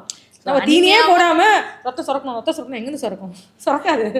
அனிமியாவும் ஹீமோகுளோபினும் கிட்டத்தட்ட ஒரே காரணத்தினால தான் வருது. இல்ல, அனிமியா அப்படின்றதே ஹீமோகுளோபின் கம்மியாகிறது தான் நம்ம அனிமியானே சொல்றோம். Okay okay. ஸோ அதுக்கு மோஸ்ட் காமன் நிறைய காசு இருக்கு. நம்ம அதுக்குன்னே அதுக்குன்னே தனியா போயிடும். ஏன்னா அனிமியா தான் ரொம்ப காமன் டாபிக்கா இருக்கு இல்லைங்களா. ஸோ ஹீமோகுளோபின் கம்மியாகிறதுக்கு நிறைய காசு இருக்கு. அதில் ஒரு காரணம் வந்து அயன் டெஃபிஷியன்சி. இப்போ நீங்கள் அந்த காலத்துலலாம் பார்த்தீங்கன்னா ஃபீமேல்ஸ்லாம் வந்து பீரியட்ஸ் ஆனதுக்கு தனியாக ஒதுக்கி வச்சிருவாங்க. நம்மளாம் நினைக்கல என்ன அவங்க அன்டச்சபிள்ஸா கிடையாது. ஏன்னா அந்த காலத்தில் அது ஒரு சயின்ஸு. ஓகே, ஃபீமேல்ஸ் பீரியட்ஸ் ஆகுறதா அவங்க தனியாக உட்காந்தா அந்த டைம் அவங்க ரெஸ்ட் எடுப்பாங்க, நல்லா ஸ்ட்ரென்த்தாக சாப்பிடுவாங்க அப்படின்றதுனால தான் தவிர அவங்க தனியாக உட்காரணும், சாமி கும்பிடக்கூடாது, தனி தட்டு வைக்கணும் அந்த மாதிரிலாம் கிடையாது. இப்போ நம்ம மாதிரிலாம் பார்க்குறோமா, எல்லா ஃபீமேல்ஸும் தேர் ஒர்க்கிங். எனி டைம் வந்தாலும் ஒர்க்குக்கு போகிறோம், எப்போ வீட்டில் வந்து குழந்தைய பார்க்கணும், ஆஃபீஸ் போகிறோம். ஸோ அந்த பீரியட்ஸ் அந்த லாஸோடையே ப்ராப்பராக இன்டேக் எடுக்கிறது இல்லை. ஸோ ஹீமோகுளோபின் வந்து ட்ராப் ஆக தான் செய்யும். நான் இப்போ ரீசெண்டாக கூட தினமலர் அந்த ஆர்டிக்கல் அதை தான் சொல்லியிருந்தேன். குழந்தைங்களுக்கு வருதா அயன்னா ரொம்ப நியூட்ரிஷனல் காசும் ரொம்ப காமன். இப்போ நான் உங்ககிட்ட சொல்லிட்டு இருக்கேன் இல்லைங்களா, இப்போ இதை பார்க்கணும் நிறைய பேர் என்ன பண்ணுவாங்க, ஓகே எனக்கு ஹீமோகுளோபின் கம்மியாக இருக்குது, டாக்டர் சொல்லிட்டாங்க அயன் டேப்லெட்டாக போட்டுக்கலாம் அப்படின்னு நினைப்பாங்க. ஆனால் எல்லா அனிமியாவும் அயன் கம்மியாகிறதுனால வரது கிடையாது இல்லை. ஸோ நம்ம ஸ்பெஷலிஸ்ட்டை போய் டெஸ்ட் பண்ணி அயன் தான் கம்மியாக இருக்குது அப்படின்னு டாக்குமெண்ட் பண்ணிவிட்டு அப்போ அயன் மாத்திரை போட்டால் ஓகே. ஏன்னா நிறைய அனிமியா சொல்கிறேன் பார்த்தீங்களா, ரத்தம் உடையறதுனால அனிமியா வரலாம். உறைஞ்சு போயிடுமா ரத்தம்? உடஞ்சிரும். லைஃப் ஸ்பேனுக்கு முன்னாடி ரத்தம் உடஞ்சிருச்சு அப்படின்னாலும் அனிமியா வரும். இல்லை ரத்தம் உற்பத்தியே ஆகலை போன் மேரோல, அந்த மாதிரிலாம் டிசார்டர்ஸ் இருக்கு. ஸோ ரத்தம் உற்பத்தியே ஆகலை, நீ எவ்வளோதான் அயன் போட்டாலும் உற்பத்தியே இல்லையே. ஸோ அதனால காசு தெரிஞ்சு ட்ரீட் பண்ணணும். நான் எப்பவுமே எல்லாத்தையும் சொல்லுவேன், வலியா கால் வலியா போய் ஒரு மாத்திரை போட்டுக்கிறதுக்கு, ஜுரமா போய் ஒரு மாத்திரை போட்டுக்கிறது. அந்த ஓவர் த கவுண்டர் பில்ஸை தயவு செஞ்சு அவாய்ட் பண்ணாலே நிறைய பிரச்சனை வந்து ஏர்லியாகவே டயக்னோஸ் பண்ணலாம். ஆனால் எங்களுக்கு தான் டாக்டர் கிட்ட போட்டே பயமா இருக்கேன். இந்த மாதிரி லிஸ்ட் எழுதி கொடுத்துருவீங்களே. எனக்கு என்ன பெரிய பிரச்சனைனா எல்லா டாக்டர்ஸையும் போயிட்டு லாஸ்ட்ல வருவாங்க. நான் ஒரு 2 டெஸ்ட் தான் எழுதுவேன். ஆல்ரெடி நான் இவ்வளோ எடுத்துருக்கேன். அயன் ப்ரொஃபைல் எனக்கு போன வாரம் கூட ஒருத்தவங்க அப்படி தான் கிடினஸ்ன்னு வந்தாங்க. எனக்கு ரொம்ப பெயிலாக இருந்தாங்க. சரி உங்களுக்கு அனிமையாக தான் இருக்கும், காமன் தான், நீங்கள் சிபிசி பண்ணுங்கள், ஒரு அயன் ப்ரொஃபைல் பண்ணுங்கள். இப்போ நான் 50,000 ஸ்பெண்ட் பண்ண நீங்கள் திருப்பியும் டெஸ்ட் பண்ணுறீங்கன்னு. எதுக்கு 50 ஸ்பெண்ட் பண்ணீங்கன்னா நான் தலைவலின்னு சொன்னேன். அவங்க வந்து எம்ஆர்ஐ எடுத்தாங்க, நியூராலஜிலாம் பார்த்தாங்க, எல்லாம் நார்மல் சொல்லிட்டாங்க. நான் சொன்னேன் நான் கேட்டது ஒரே ஒரு பிளட் டெஸ்ட், அந்த ஒரு பிளட் டெஸ்ட்டுக்கு இவ்வளோ எக்ஸ்ப்ளனேஷனா? போனோடனே டாக்டர் மருந்து கொடுத்துருந்தோம், ஏதாவது ஒரு மருந்து கொடுக்கல, டெஸ்ட் நான் அப்புறம் பண்ணிக்கிறேன் அப்படி தான் கேட்குறாங்களே ஒழியா ரொம்ப கம்மி மெம்பர்ஸ் ஓகே டாக்டர் டெஸ்ட் பண்ணி தான் நீங்கள் ட்ரீட் பண்ணிக்கலாம் குட் அப்படின்ற மாதிரி யாரும் பண்ணுறதில்ல. நம்ம என்ன காசுன்னு தெரிஞ்சு அதுக்கு ட்ரீட்மெண்ட் பண்ணால் சீக்கிரம் கியூர் ஆகிடும். அதானே டாக்டரே? அதே தான் பெஸ்ட்டாக சொல்லுங்கள். இப்போ பிளட் கேன்சர் வந்து ஜெனட்டிக்னு சொல்லிட்டீங்க. அது வந்து அந்த ஜெனட்டிக்குமே வந்து அம்மாக்கு இருந்தால் வராது, அப்படி அது ஜீனாக உருவாகிறது அப்படின்னு சொல்லியிருக்கீங்க. இப்போ இன்ஹெரிட்டடாக வருமா? வரலாம். பிளட் கேன்சர்ஸுமே இன்ஹெரிட்டடாக வரலாம். அது எப்படி? அதாவது சில ஜீன்ஸ் இருக்கு. இப்போ TP53 அப்படின்லாம் CBL அந்த மாதிரி சில ஜீன்ஸ்லாம் இருக்கும், அதெல்லாம் இன்ஹெரிட்டட். இப்போ RUNX1 அந்த மாதிரி சில ஜீன்ஸ் நாங்கள் சொல்லுவோம். அந்த ஜீன்ஸ்லாம் அம்மாட்டேருந்து குழந்தைங்களுக்கு வரும். ஸோ சில ஜீன்ஸ் வந்து இன்ஹெரிட்டடாக வரலாம். இல்லை இப்போ என்ன கேட்குறேன்னா அம்மா கிட்ட இருந்தால் வருமா, டேடி கிட்ட இருந்து வராதா? வரலாமே, வரும். நான் அம்மாட்ட ஒரு எக்ஸாம்பிள், அப்பாட்டேருந்து வரலாம். அதான் கேட்குறேன். பிளட் கேன்சர் மட்டும் இல்லை, பிளட் டிசார்டர்ஸ்மே வந்து ஹெரிடிட்டரி தான்.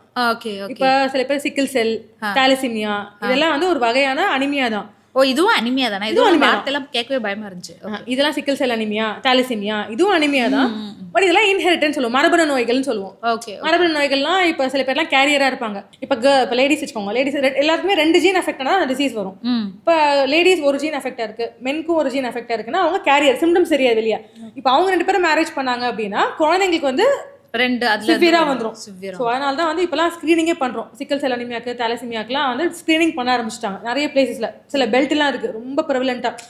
மெயினாக என்னன்னா அந்த கன்சாங்னஸ் மேரேஜ்னு சொல்லுவோம், சொந்தத்திலே கல்யாணம், தாய் மாமா பையன், அத்தை பையன், அத்தை பொண்ணு, இவங்களுக்கும் இருக்கும் அவங்களுக்கும் இருக்கும். ஆனால் வெளியே தெரியாது, ட்ரைட்டாக இருக்கும். நீங்கள் 2 பேர் கல்யாணம் பண்ணீங்கன்னா உங்கள் குழந்தைங்களுக்கு தீவிர ரொம்ப ரொம்ப வீரியமாக வரும். அது ஆக்சுவலாக சிவியராக வரும்.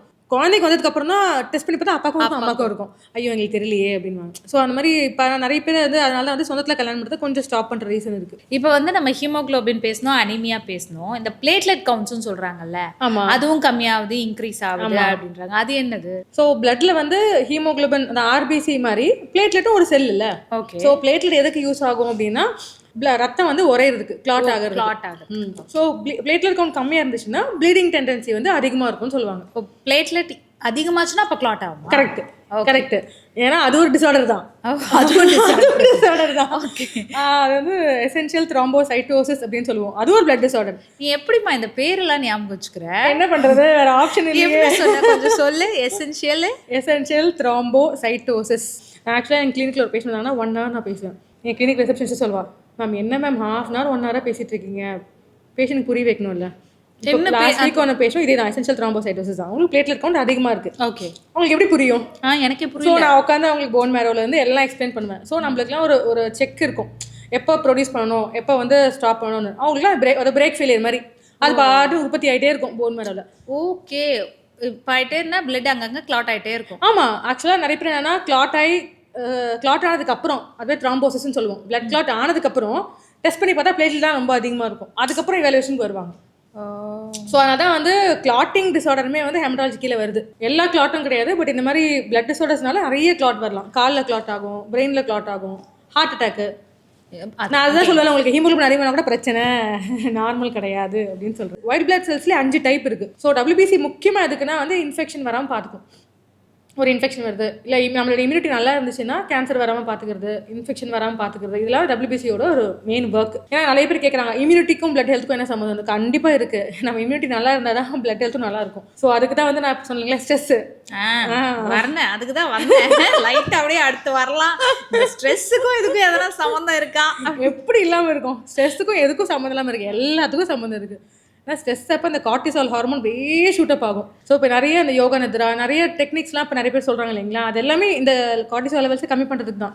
எல்லாமே இருக்குது. ஸ்ட்ரெஸ்னால நம்மளுக்கு டிசார்டர் வரதுக்கு கூட வாய்ப்பு இருக்குது. வாய்ப்பு இருக்குல்ல, வாய்ப்பே இருக்கு. வாய்ப்பு இருக்குல்ல, இருக்கு. நானே நினச்சிருக்கேன் இதெல்லாம் ஒரு ஸ்ட்ரெஸ்ஸா. ஸோ இந்த மாதிரி நான் பார்த்துட்டு இப்போ என்னோட லைஃப்லேயே இப்போ ஸ்ட்ரெஸ் வருதுன்னா ஐ யூஸ் டு கம்பேர். ஓகே, அவங்களெல்லாம் பார்த்துட்டு அந்தளவுக்கு நம்ம இருக்கோம் இல்லை, ஸோ திஸ் இஸ் பெட்டர்ல, நம்ம ஒரு பெட்டர் லைஃப் வாழ்றோன்றதை தெரிஞ்சுக்கிறதுக்கு நம்மளை விட கீழே இருக்கவங்கள போய் எக்ஸாக்ட்லி அப்படிதான் கம்பேர் பண்ணுவோம். நம்ம அப்படி பண்ண மாட்டோம். நம்ம மேலே கம்பேர் பண்ணுவோம், அவன் அப்படி இருக்கானே நான் இப்படி இல்லையே. நம்மளுக்கும் கீழே நிறைய பேர் இருக்காங்க. ஸோ அதை நம்ம கம்பேர் பண்ணாலே நம்மளுக்கு நிறைய ஸ்ட்ரெஸ் போயிடும். ஆக்சுவலி நம்ம பெட்டராக இருக்கும். பிளெஸ்ட் யா, எக்ஸாக்ட்லி. அது நம்மளுக்கு தெரியல. Every day living is actually a blessing. So இப்போ வந்து ஒரு கரண்ட் ட்ரெண்ட் இருக்குண்ணா இண்டஸ்ட்ரியில். இந்த ஒரு ஒரு விஷயத்த சொல்லி அதுக்கு 10 out of 10ல எவ்வளோ ரேட்டிங் தருவீங்க? அப்படி எல்லாருமே பண்ணுறாங்க. ஓகே, ஸோ அதனால நீங்கள் சிரிக்காத ஃபுட்டில் கேட்க போகிறீங்க. ஏன்னா நான் நிறையா சாப்பிட்றேன். சரி, ஸோ ஓகே. இதில் வந்து நம்ம அனீமியா கண்ட்ரோல் பண்ணுறதுக்கு haemoglobin, for example iron rich food. நான் இப்போ கொஞ்ச நேரத்துக்கு முன்னாடி கேட்டேன் கீரை எவ்வளோ சாப்பிட்லாம் அப்படின்னு. நான் சில விஷயங்கள் சொல்கிறேன், அதில் வந்து நீங்கள் ரேட் பண்ணுங்கள். சரி, எப்படி எவ்வளோ இருக்குது அயர்ன் ரிச் அப்படின்ற மாதிரி. ஓகேவா? ஃபஸ்ட்டு நம்ம கீரை எடுத்துக்கலாம்.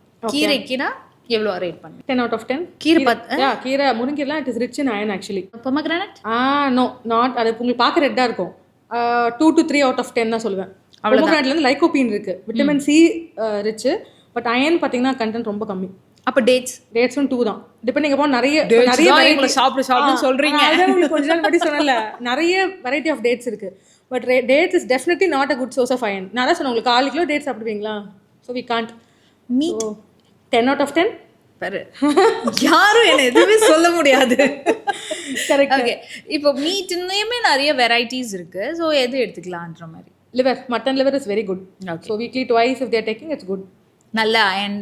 It is rich in iron actually. So mutton liver நீங்க weekly twice include பண்ணா it's very good. So okay, beetroot பார்க்க ரெட்டா இருக்கிறதுனால எப்ப பார்த்தாலும் சொல்றீங்க அயன் ரிச் ஃபுட் பீட்ரூட் சாப்பிடுங்க. இல்லையே, ரத்த சுரக்கம்வாங்க. ஏன்னா பீட்ரூட்ல வந்து ஃபோலேட் அதிகமா இருக்கு. ஓகே. ஸோ ஹீமோகுளோபின் ப்ரொடியூஸ் ஆகணும்னா அயன் மாதிரி விட்டமின் B12, ஃபோலிக் ஆசிட் எல்லாமே தேவை. So beetroot is rich in folate, iron கிடையாது. அதனால வந்து ரத்த சுரக்கிறதுக்கு பீட்ரூட் சொல்லுவாங்க, அயனுக்கு இல்லை. ஆனால் ரத்த சுரக்கிறதுக்கு பீட்ரூட் சாப்பிடலாம். ஸோ அதுக்கு என்ன ரேட் பண்ணுவீங்க? அயனுக்குன்னு பார்த்தா 2 to 3 தான். ஃபோலிக் ஆசிட்க்கு டெஃபினெட்லி 10 out of 10. ஸோ இந்த ரேட்டிங்லேயே நம்ம இன்னொன்று பேசிடுவோம், அயன் டேப்லெட். இது நீங்கள் கரெக்டாக கேட்டிங்க ஆக்சுவலாக. ஏன்னா நிறைய பேருக்கு தெரியல, அயன் சொல்லுவோம். அவங்க போய்ட்டு வாங்க பாரு அயன் டேப்லெட் போட்டுகிட்டே இருப்பாங்க டெய்லி. ஏன்னா எனக்கு ஃப்ரீக்வெண்ட்டாக சொல்லுவாங்க, 1 மாதமாக அயன் டேப்லெட் போட்டுட்டு டாக்டர் ஏறவே இல்லை, இப்போ நீங்கள் என்ன புதுசாக கொடுக்க போகிறீங்க அப்படின்னு சொல்லுவாங்க. ஸோ அயன் டேப்லெட் வந்து எம்டி ஸ்டொமக்கில் தான் போடணும், சரிங்களா? ஏன்னா ஃபுட்டுக்கு அப்புறம் போட்டால் ஃபுட்டில் இருக்கிற கால்சியம் அந்த மாதிரி சில கண்டென்ட்ஸ்லாம் அயன் அப்சார்ப்ஷனே ப்ரிவென்ட் பண்ணும். ஸோ அதனால் அயன் டேப்லெட் போடுறப்ப மில்க் ப்ராடக்ட்ஸ் எடுத்துக்கூடாது, பால், டீ, காஃபி இதெல்லாம் எடுத்துக்கூடாது. அதே மாதிரி எம்டி ஸ்டொமக்கில் போடணும். ஸோ இதெல்லாம் ஃபாலோ பண்ணால் மட்டும்தான் அயன் சாப்பிட்டாலும் ஏறும், அப்படி இல்லைன்னா ஏறாது. ஸோ அயன் டேப்லெட் சாப்பிடலாம், பட் எப்படி சாப்பிடணும்னு இருக்கு. அதுக்கு என்ன ரேட்டிங்? எம்டி ஸ்டொமக்கில் 10 out of 10 for sure. But iron with food 0. Iron டேப்லெட்டாக இருந்தாலும் with food 0 for sure. Coming back to normal, எனக்கு அது ஒரு பேசிக் கொஸ்டின். நம்ம முன்னாடி பிகினிங்கில் கேட்டேன், வயிற்றுல பேபி ஃபார்ம் ஆகும்போது அம்மாவுக்கு வந்துருச்சுன்னா அந்த மாதிரி ஒரு பிளட் கேன்சர்ஸ்லாம் இருக்குது, CML அப்படின்னு சொல்லுவோம். ஸோ நிறைய ப்ரெக்னென்ட் லேடிஸ்க்குமே டயக்னோஸ் பண்ணியிருக்கோம். ஸோ அந்த மாதிரி டயக்னோஸ் பண்ணுறோம் அப்படின்னா ப்ரெக்னன்சி வரைக்கும் நம்ம பெரிய கீமோதெரப்பி எதுவும் போட மாட்டோம். டிபெண்டிங் அப்பான் எந்த ட்ரைமஸ்டராக first 3 months, second 3 months, last 3 months. First 3 monthsனால் கண்டிப்பாக எந்த கீமோதெரப்பியும் போட முடியாது, ஏன்னா அது பேபியோட க்ரோத்தையும் அஃபெக்ட் பண்ணும். ஸோ அப்போ அதுக்குன்னு சில ட்ரீட்மெண்ட்ஸ்லாம் இருக்குது. ஒயிட் பிளட் செல்ஸ் மட்டும் ரிமூவ் பண்ணுற மாதிரி அந்த மாதிரி சில கன்சர்வேட்டிவ் சப்போர்ட்டிவ் மேனேஜ்மெண்ட்னு இருக்கும். செகண்ட் ட்ரைமஸ்டர், தேர்ட் ட்ரைமஸ்டர்னா ரிஸ்க் எடுத்து கீமோதெரப்பி போட்டுருவோம். பண்ணலாம். ப்ரெக்னன்சி சேஃப் கீமோதெரப்பி கொடுக்கும். ஓகே, ப்ரெக்னென்ட் ஆகிறதுக்கு முன்னாடி நீங்கள் ஒரு டிஸார்டர் கண்டுபிடிக்கிறீங்க ஒரு விமனுக்கு இருக்குது அப்படின்னா அவங்க ப்ரெக்னென்ட் ஆகலாமா? ஏன் ஆகலாம். இப்போ எந்த டிஸார்டர்ஸ்க்கு வந்து ப்ரெக்னன்சி வந்து ஒரு கான்ட்ராண்டிகேஷனே கிடையாது. ஓகே. இப்போ பிளட் கேன்சருக்குமே இப்போ CML நான் சொன்னேன் இல்லைங்களா, இப்போ நிறைய பேர் 20 yearsல டயக்னோஸ் ஆவாங்க. இப்போ அவங்களுக்குமே நாங்கள் சொல்லுவோம், நீங்கள் ப்ரெக்னென்ட் ஆகிறீங்களா, வெயிட் பண்ணுங்கள், ஒரு 3 to 5 years நல்லா உங்கள் டிசீஸை கண்ட்ரோல் கொண்டு வந்ததுக்கப்புறம் will ask them to proceed. Okay. So pregnancy வந்து எந்த ஒரு டிஸார்டர்ஸ்க்கும் அப்போ ஒரு ஆகக்கூடாதுலாம் கிடையாது. அந்த டிஸார்டரை கண்ட்ரோல் கொண்டு வந்துட்டு அப்புறம் ப்ரெக்னென்ட் ஆகுங்கன்னு சொல்லுவோம். இப்போ ITP இருக்குது, பிளேட்லெட்ஸ் ரொம்ப கம்மியாக இருக்கும். அவங்க கேட்பாங்க எங்களுக்கு பிளேட்லெட் 10,000 தான் இருக்குது, நாங்கள் ப்ரெக்னென்ட் ஆகலாமா? தாராளமாக ஆகலாம். பட் ஃபஸ்ட்டு ட்ரீட்மெண்ட் எடுத்துக்கோங்க, பிளேட்லெட் இம்ப்ரூவ் பண்ணுங்கள். ப்ரெக்னென்ட் ஆகுறீங்களா, அதுக்கேற்ற மாதிரி மேனேஜ்மெண்ட்டும் மாறும். ஸோ ப்ரெக்னென்ட் ஆனதுக்கப்புறம் ட்ரீட்மெண்ட் நான் டேப்லெட்ஸ் சேஞ்ச் பண்ணுவேன். ஸோ ப்ரெக்னென்ட் ஆகி வர டிஸார்டர்ஸுமே எல்லாமே ட்ரீட்டபிள் தான், எதுவுமே வந்து ட்ரீட் பண்ண முடியாத அந்த மாதிரிலாம் கிடையாது. இப்போ வந்து ப்ரீநேட்டல் டெஸ்டிங் அப்படின்னு சொல்கிறாங்க. இப்போ நீங்கள் முன்னாடி கேட்டிங்கல்ல நிறைய இன்ஹெரிட்டட் டிஸார்டர்ஸ்லாம் இருக்குன்னு. இப்போ அதுக்கு நான் முக்கியமாக உங்களுக்கு ஒன்று சொல்லணும். ப்ரீநேட்டல் டெஸ்டிங் இப்போ காமனாக பண்ணுறாங்க. ஸோ ப்ரெக்னென்ட் ஆனதுக்கப்புறம் உங்களோட குழந்தைக்கு வந்து அந்த டிஸார்டர் இருக்கா இல்லையா அப்படின்னு முன்னாடியே தெரிஞ்சுக்கணும். ஏன்னா நம்ம பிறந்ததுக்கப்புறம் ஒரு குறையோட ஒரு குழந்தைய வளர்க்குறத விட அந்த குழந்தைக்கு மெடிக்கல் ட்ரீட்மெண்ட் திருப்பி அந்த டெத் அதெல்லாம் ஃபேஸ் பண்ணுறதுக்கு பதிலாக முன்னாடியே பாசிட்டிவ் ஆனதுக்கப்புறமே அந்த நோய் குழந்தைக்கு நீங்கள் 3 days 4 days கண்டுபிடிச்சிருவீங்களா? ஏன் மரபணு நோய் இருக்கா இல்லையா நம்ம தாராளமாக சொல்லிடலாம். இப்போ 1 weekலேயே கண்டுபிடிச்சிடலாம். ஹீமோகுளோபினை பற்றி இப்போ சிக்கிள் செல் தலசீமியாலாம் சொன்ன பார்த்தீங்களா, அதெல்லாம் வந்து ப்ரீனட்டல் டெஸ்டிங் ஐசிஎஸ்ல பண்ணிட்டு தான் இருக்கும் நாங்கள். ஸோ எல்லா ப்ரெக்னென்ட் லேடிஸ்க்குமே வந்து ப்ரெக்னென்ட் கன்ஃபார்ம் ஆனவுடனே வர சொல்லுவோம்.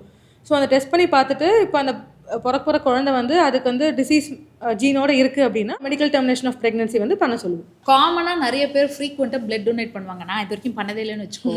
இருந்தாலும் எனக்கு ஒரு டவுட் இருக்குது. ஸோ இந்த பிளட் டொனேஷன் எவ்வளோ ஃப்ரீக்வெண்ட்டாக பண்ணலாம், அவங்க உடம்புல என்னெல்லாம் இருக்கக்கூடாது முதல்ல? ஓகே, பிளட் டொனேஷன் தாராளமாக பண்ணலாம். எவ்ரி 3 months ஒன்ஸே நாங்கள் சஜஸ்ட் பண்ணுவோம். 3 months ஒன்ஸ் டொனேட் பண்ணிங்கன்னா it's very good for your ஹெல்த்துக்குமே ஆக்சுவலாக நல்லது தான். பட் வந்து கிரைட்டீரியான் இருக்குல்ல, நம்ம ஃபிட்டு நினச்சிட்டு போவோம். இப்போ சொல்லணும்னா நானே வந்து 3 times போயிருக்கேன் பிளட் டொனேஷனுக்கு. ஒரு டைம் கூட ஃபிட் ஆனதே இல்லை. எல்லா டைமும் ஹீமோகுளோபின் கம்மியாக இருக்குது அப்படின்னு துரத்தி விட்டுருவாங்க. ஆனால் நீ கேட்கலாம், பார்க்க இப்படி இருக்கீங்களே ஹீமோகுளோபின் ஏன் கம்மியாக இருக்குன்னு.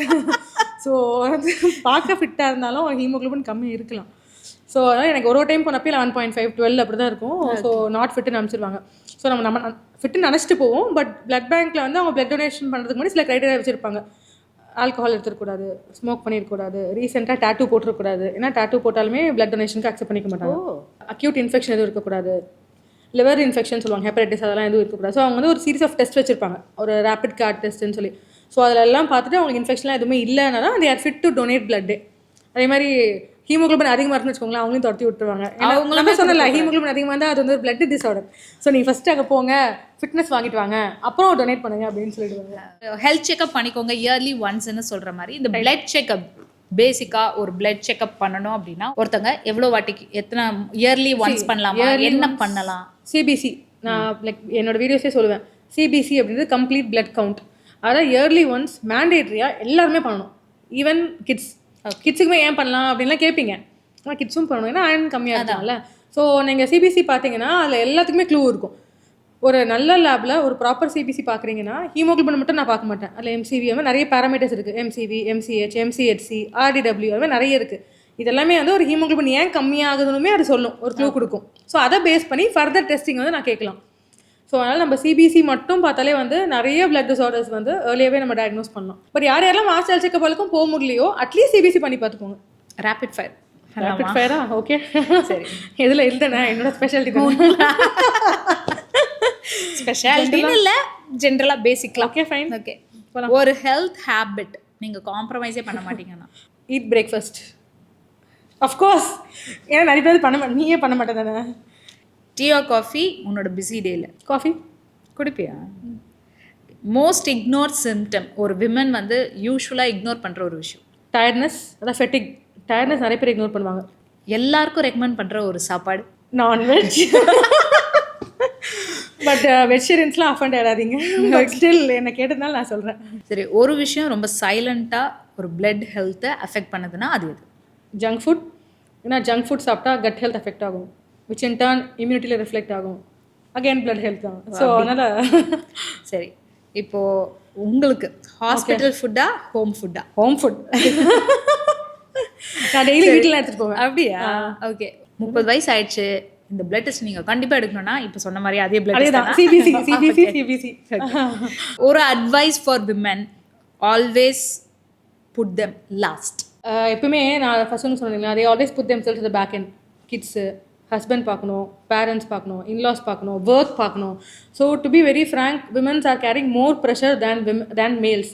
அதனால தான் நீங்கள் பார்த்துருப்பீங்க ஹார்ட் அட்டாக் வந்து ரொம்ப காமனாக மேல்ஸ்க்கு வரும். Because they're not able to handle the stress. Womens by nature we use to handle so much of stress இல்லையா. அது ஒரே டைம் மல்டி டாஸ்கிங் சொல்லுவாங்க. அது மேபி பை த குரோமோசோம் நான் சொல்வேன், எக்ஸ்எக்ஸ் குரோமோசோம்ஸ். ஸோ மேபி அது பண்ணுறாங்க. But still I would recommend எல்லா விமனும் அட்லீஸ்ட் டியூரிங் யுவர் பீரியட்ஸோ at least have your me time. உங்களுக்குன்னு சில டைம் எடுத்துக்கோங்க. ஏன்னா உங்களோட ஹெல்த்தும் இம்பார்ட்டன்ட்ல. Only when we are strong we will be able to look after our family. So அதனால் திருப்பி back to the loop. CBC test பண்ணி பாருங்கள், பி ஹெல்த்தி. சின்ன சிம்டமும் இக்னோர் பண்ணாதீங்க. இப்போ டயர்ட்னஸ் சொல்கிறோம்ல, ஸோ டயர்ட்னஸ் வந்தால் கூட இக்னோர் பண்ணாமல் போய் டெஸ்ட் பண்ணி பார்த்துக்கணும். ரேபிட் ஃபயர் கேட்டால் 1/2 மணி நேரம் பேசுகிறான். அதுதான் சார், பேஷண்ட்டை பேசுகிற மாதிரி ஷார்ட்டாக முடிக்க முடியலையே. ஓரளவுக்கு ஃபன்னாக போச்சு, இன்ஃபர்மேட்டிவாக நிறையா இருந்தது. பட் அதேவே வந்து எனக்கு என்னென்னா ரொம்ப ஜாலியாக பேசின மாதிரி இருந்தது. பட் நிறைய இன்ஃபர்மேஷன் ஷேர் பண்ணிங்க. பார்க்குறவங்க எல்லாருக்குமே ஆஸ் அ ஹேமட்டாலஜிஸ்ட் நீங்கள் என்னெல்லாம் பண்ணுவீங்க, எந்த டிஸார்டர்ஸ்க்குலாம் உங்ககிட்ட வரலாம்? ஓகே, அதை சொல்லிட்டீங்கன்னா ஸ்பெக்ட்ரம் ஆஃப் ட்ரீட்மெண்ட் பார்த்தோன்னா லைக் நீங்கள் சொன்ன மாதிரி அனிமியா. ஸோ ஹீமோகுளோபின் கம்மியாக இருக்குது, ஹீமோகுளோபின் அதிகமாக இருக்குது, பிளேட்லெட் கவுண்ட் கம்மியாக இருக்குது, அதிகமாக இருக்குது, WBC கவுண்ட் சேம். ஸோ இதெல்லாம் பினைன் டிஸார்டர்ஸ்னு சொல்லுவோம். அது இல்லாமல் இன்பார்ன் எரர்ஸ் ஆஃப் இம்யூனிட்டி. இப்போ சின்ன குழந்தைங்களை வந்து இம்யூன் டிஸ்ஃபங்க்ஷன் வருது இல்லைங்களா. ஸோ அந்த மாதிரி இம்யூன் டெஃபிஷியன்சிஸு, மேரோ ஃபெயிலியர் சிண்ட்ரோம் சொல்லுவோம். இப்போ ப்ரொடக்ஷன் டிஃபெக்ட் சொன்னோம் இல்லைங்களா, போன் மேலேருந்து உங்கள் செல்ஸ் வந்து உற்பத்தி ஆகலை, ப்ரொடக்ஷன் ஃபெயிலியர் அந்த மாதிரி இருந்துச்சுன்னா. இல்லைனா ப்ளீடிங் டிஸார்டர், நிறைய ப்ளீடிங் ஆகிட்டே இருக்குது, பிளட் கிளாட்டிங் டிஸார்டர்ஸு, இல்லைனா ஜெனட்டிக் இன்ஹெரிட்டட் பிளட் டிஸார்டர், சிக்கிள் செல் தாலசிமியா சொன்னோம் இல்லைங்களா அது. அப்புறம் ஃபைனலாக இது பிளட் கேன்சர்ஸ். ஸோ பிளட் ரிலேட்டடாக எந்த இஷ்யூவாக இருந்தாலும் ஷார்ட்டாக சொல்லணும், பிளட்டில் ஏதாவது எந்த இன்ஃபெக்ஷனோ ப்ராப்ளமோ எதுவாக இருந்தாலும் ஐ கேன் ட்ரீட். ஓகே, இப்போ நீங்கள் என்ன கேட்டிங்களா, நான் திருப்பி உங்களை ரேபிட் ஃபயர் வந்திருப்பேன்னு எனக்கு தெரியும். ப்ரிப்பேரெல்லாம் வரல, இப்போ கேட்கணும்னு தோணுச்சு. Okay, one food which you eat any time any day, எப்போ கொடுத்தாலும் சாப்பிடுவேன். எப்போ கொடுத்தாலும் சாப்பிட்டா ரசம் சோறு. ஓகே, இப்போ வெளியே ஷூட் போகிறப்ப ஹோம் ஃபுட்டா அவுட் சைட் ஃபுட்டா? வெளியில் ஷூட் போகிறப்ப வெளியில் தான், வெளியே ஃபுட் தான். யார் ப்ரிஃபரன்ஸ்? ஆனால் எனக்கு வீட்டு சாப்பாடு தான் ரொம்ப பிடிக்கும். Okay, non veg basically. ஓகே, இப்போ எங்கேயா டூர் போகிற வீட்டிலேருந்து அப்படிலாம் எடுத்துகிட்டே போக மாட்டேன், போகும்போதே லிஸ்ட் வச்சுட்டு போயிருப்பேன் எங்கெங்க என்னென்ன சாப்பிட்னால. Your most memorable food review till now? அப்படிலாம் கேட்டு கோத்தெல்லாம் விடக்கூடாது. மோஸ்ட் மெமரபிள் டக்கு ஞாபகம்ல, நிறைய ரிவ்யூஸ் உனக்கு வந்திருக்கும்ல, நான் பண்ணதா இல்லை எனக்கு உனக்கு வந்து ரிவ்யூவில் மோஸ்ட் மெமரபிள் நிறைய இருக்கு, டக்குன்னு ஞாபகம் இருக்க மாதிரி. 2 டைப் இருக்கு. ஓகே, அது 2மே சொல்லணும். ரொம்ப நல்லா ரிவ்யூ பண்றீங்க, ரொம்ப நல்லா இருக்கு, ரியலிஸ்டிக்கா இருக்கு, ஆனா ஏன் சரியாவே ரீச் ஆக மாட்டேங்கிறீங்க, இது ஒண்ணு எனக்கு எப்போதுமே படிக்கும் போதெல்லாம் இருக்கு. அது உனக்கு தெரியாது, கவனரு. அதுக்கப்புறம் இன்னொன்னு என்னன்னா, எதுக்கு அது ஒரு மித்து, நோட் பண்ணிக்கணும் எல்லாரும், எதுக்கு இவ்வளோ ஓவர் ஆக்டிங் பண்றீங்க அப்படின்னு இருக்கும். நான் பேசுறதே அப்படிதான், தெரிய மாட்டேங்குது. One place in Tamil Nadu which every foodie must visit? Madurai. Okay, எங்க மதுரை ஸ்பெசிஃபிக்கா? மதுரை நீ எங்க போய் சாப்பிட்டா சோறு நல்லா இருக்கும். Okay, biggest challenge as a food blogger? ஐயோ, பாடி மெயின்டைன் பண்றது. தொப்பை வரும். இப்போ இதில் வந்து எத்தனை பேர் வந்து அவங்க வந்து குண்டா இருக்காங்க, தொப்பை இருக்குன்னு சொல்லி தயவு செஞ்சு கமெண்ட்ல மென்ஷன் பண்ணுங்க. இல்லை, ஏன்னா நான் இல்லைன்னு சொல்லிட்டு இருக்கேன், அவங்க இருக்குன்னு சொல்றாங்க. ஸோ இப்போ பார்க்கறதுல அவங்களை வந்து எத்தனை பேர் வந்து அவங்களுக்கு இருக்குன்னு சொல்றீங்க அப்படின்றது சொல்லிடுங்க. One food myth which you stop believing? ஆக்சுவலாக எல்லாமே சொல்லுவாங்க தெரியுமா, கேர்டோட ஃபிஷ்ஷு சாப்பிடக்கூடாது, ஸ்கின் அலர்ஜிஸ் இருக்கும் அப்படின்னு. அது வந்து மித்து கிடையாது, அது ஒரு நிஜம்தான். ஸ்கின் இஷ்யூஸ் இருக்கவங்களுக்கு அது ரிஃப்ளெக்ட் ஆகுது. எல்லாருமே அதை ஃபாலோ பண்ணணும்னு எனக்கு என்னன்னா, தயிரோட ப்ரான் சாப்பிட்ற ரொம்ப பிடிச்சிருக்கு. சாப்பிடலாம் தானே, நீ சொல்லு டாக்டரே. சாப்பிடலாம், கண்டிப்பாக. மித்து தானே அது? அது மித்து தான், சாப்பிடலாம். ஐயோ மித்து, இப்போ நாங்கள் கூட தயிர் வந்து சாப்பிடலாம், ஃபிஷ்ஷே சாப்பிடலாம், சூப்பர். அப்போ நானே இப்போ பிரேக் பண்ணியிருக்கோம். One habit that helped you grow consistently? ஆக்சுவலாக நான் எங்கே கன்சிஸ்டண்ட்டாக இருக்கேன், அப்படிலாம் மக்களுக்கு சொல்லக்கூடாது. ஏதோ ஒரு ஹேபிட், நல்ல ஹேபிட். வீக்லி ஒரு வீடியோவாவது போட்டுடணும் அப்படின்றது நான் ப்ராக்டிஸாக வச்சுருக்கேன். பட் மோஸ்ட்லி அதை நான் அப்படியே ரேபிட் ஃபயருன்றனால சீன் போட்டு சொல்லிட்டேன்னா அது நல்லா இருக்காது வச்சுக்கோங்க. பட் இன்னும் கொஞ்சம் ஆக்சுவலாக நான் கன்சிஸ்டண்ட்டாக இருக்கணும். ஆக்சுவலாக அப்படி இல்லை நான், ஏன்னா நான் நிறைய செய்கிறேன், நாட் ஒன்லி ஃபுட் பிளாகரில். ஸோ நிறைய செய்கிறனால என்னால் அதுக்குள்ளே ஃபுல்லாக இதாக பண்ண முடியல. ஓகே, ஒன் ஃபுட் முன்னாடி பிடிக்கல ஆனால் இப்போ பிடிச்சிருக்கு. அந்த மாதிரி நிறைய இருக்கு எனக்கு. ஒன்று ஏதாவது டக்குன்னு ரேபிட் ஃபயர். சின்ன வயசுல எனக்கு பாவக்காவே பிடிக்காது, இப்போ நல்லா பாவக்காய் சாப்பிட்றேன். எது ரொம்ப பிடிச்சி இப்போ பிடிக்காம போயிடுச்சு? அப்படி ஒன்று கூட கிடையாது. One message you want to give women? Women. ஓ அப்படியா? Women who want to grow or who want to establish themselves. ஆக்சுவலாக என்ன தெரியுமா, இது நான் பேசிக்காக எல்லா இண்டஸ்ட்ரியிலுமே விமன்னு இல்லை எல்லாருமே ஃபேஸ் பண்ணுறது. நம்ம ஒரு ட்ரை பண்ணும்போது நம்மளை புல் ஆஃப் பண்ணுறதுக்கு நிறைய விஷயங்கள் சுற்றி நடக்கும். எக்ஸாக்ட்லி. எனக்குலாம் ஏகப்பட்டது நடந்திருக்கு. நான் இதுன்னு இல்லை, ஃபுட் விளாகர்னு இல்லை, நான் எதில் பண்ணாலுமே என்னை புல் ஆஃப் பண்ணுறதுக்கு போங்கடா அப்படின்ட்டு நம்ம பாட்டு வேலையை பார்க்கலாமா அப்படின்னு. நம்மளுக்கு அது நம்ம கரெக்டாக பண்ணுறோன்னு தோச்சா மேபி அது அடுத்தவங்களுக்கு பார்க்கும்போது அது தப்பாக தெரியலாம். பட் நம்ம ட்ரூ ஹார்ட்டடாக இதை நம்ம வந்து உண்மையாக நேர்மையாக ஒரு விஷயம் செய்கிறோம் அப்படின்னு நம்மளுக்கு தோணுச்சுன்னா அதை கண்ணு மூடிட்டு செய்கிறதுல எந்த தப்பும் இல்லை. அது வந்து பார்க்குறவங்களுக்கு எப்படி தப்பாக தெரிஞ்சாலும் பரவாயில்ல, அது அவளோட செல்ஃப் டிசிஷன். நீ அதில் ஸ்ட்ராங்காக இருக்கனா பண்ணு, கண்ணை மட்டும் பண்ணிவிடு. நான் அப்படி தான். Last one health habit which you are following? சுட தண்ணி குடிக்கிறது. ஜஷ்வந்தினி MBBS MD DR NB இவ்வளோ படிச்சிருக்காங்க, அதை நான் சொல்லணும் அப்படின்றனால சொன்னேன். இப்போது கரண்ட்டாக எல்லாருமே ஃபேஸ் பண்ணிகிட்ருக்க ஒரு நார்மலான விஷயம், இதை வந்து நம்ம அவாய்ட் பண்ணிகிட்ருக்கோம், இதை ஒரு இஷ்யூவாக எடுத்துக்காமல். ஏன்னா எல்லா குழந்தைங்களும் சிக்காக இருக்காங்க, அனிமிக்காக இருக்காங்க, ஹீமோக்ளோபின் இஷ்யூஸ் இருக்குது. விமன் நிறைய ஃபேஸ் பண்ணுறோம் ஹீமோக்ளோபின் இஷ்யூஸ். இப்போ தான் எனக்கு தெரிஞ்சது அந்த பிளேட்டில் ஜெனட்டிக்னா என்னன்னு இப்போ தான் தெரிஞ்சது. இன்ஹெரிட்டட் டிசீஸ்னா நிறைய இன்ஃபர்மேஷன் கொடுத்துருக்கேன், மண்டை ஃபுல்லாக அப்படியே நிறைய இருக்கு அப்படி இருக்கு. பட் ஆனால் இதை நம்ம பொறுமையாக திரும்ப திரும்ப பார்க்கும்போது நிறைய விஷயங்கள் கிளாரிஃபிகேஷன் கிடைக்கிற மாதிரி கொடுத்துருந்தீங்க. அதனால ரொம்ப ஹெல்ப்ஃபுல்லாக இருந்தது. நிறைய பேருக்கு ஹெல்ப்ஃபுல்லாக இருந்திருக்கும் அப்படின்னு நாங்கள் நினைக்கிறோம். ஸோ இன்னும் இந்த மாதிரி எந்த டாக்டர்லாம் உங்ககிட்ட பேசலாம், நம்ம டாக் வித் கிருத்திகாவில் வரலாம் அப்படின்னு நீங்கள் நினைக்கிறீங்களோ நீங்கள் சொன்னீங்கன்னா ஜஷ்வே கூப்பிட்டு வரேன்னு சொல்லியிருக்காங்க. என்ன Jash? Of course. Okay, information is wealth. Thank you so much. கிட்டத்தட்ட நம்ம ஒரு 1.5 ஹவராக உட்காந்து பேசியிருக்கோம். ரொம்ப இன்ஃபர்மேட்டிவாக இருந்தது. ஏன்னா பேசிக் நாலேஜ் நிறைய பேருக்கு இது ரிலேட்டடாக இல்லை, எனக்கே இல்லைன்றனால தான் உன்னை கூப்பிட்டேன்னு வச்சுக்கோங்க. ஸோ ரொம்ப இன்ஃபர்மேட்டிவாக இருந்தது. Thank you so much. தேங்க்யூ.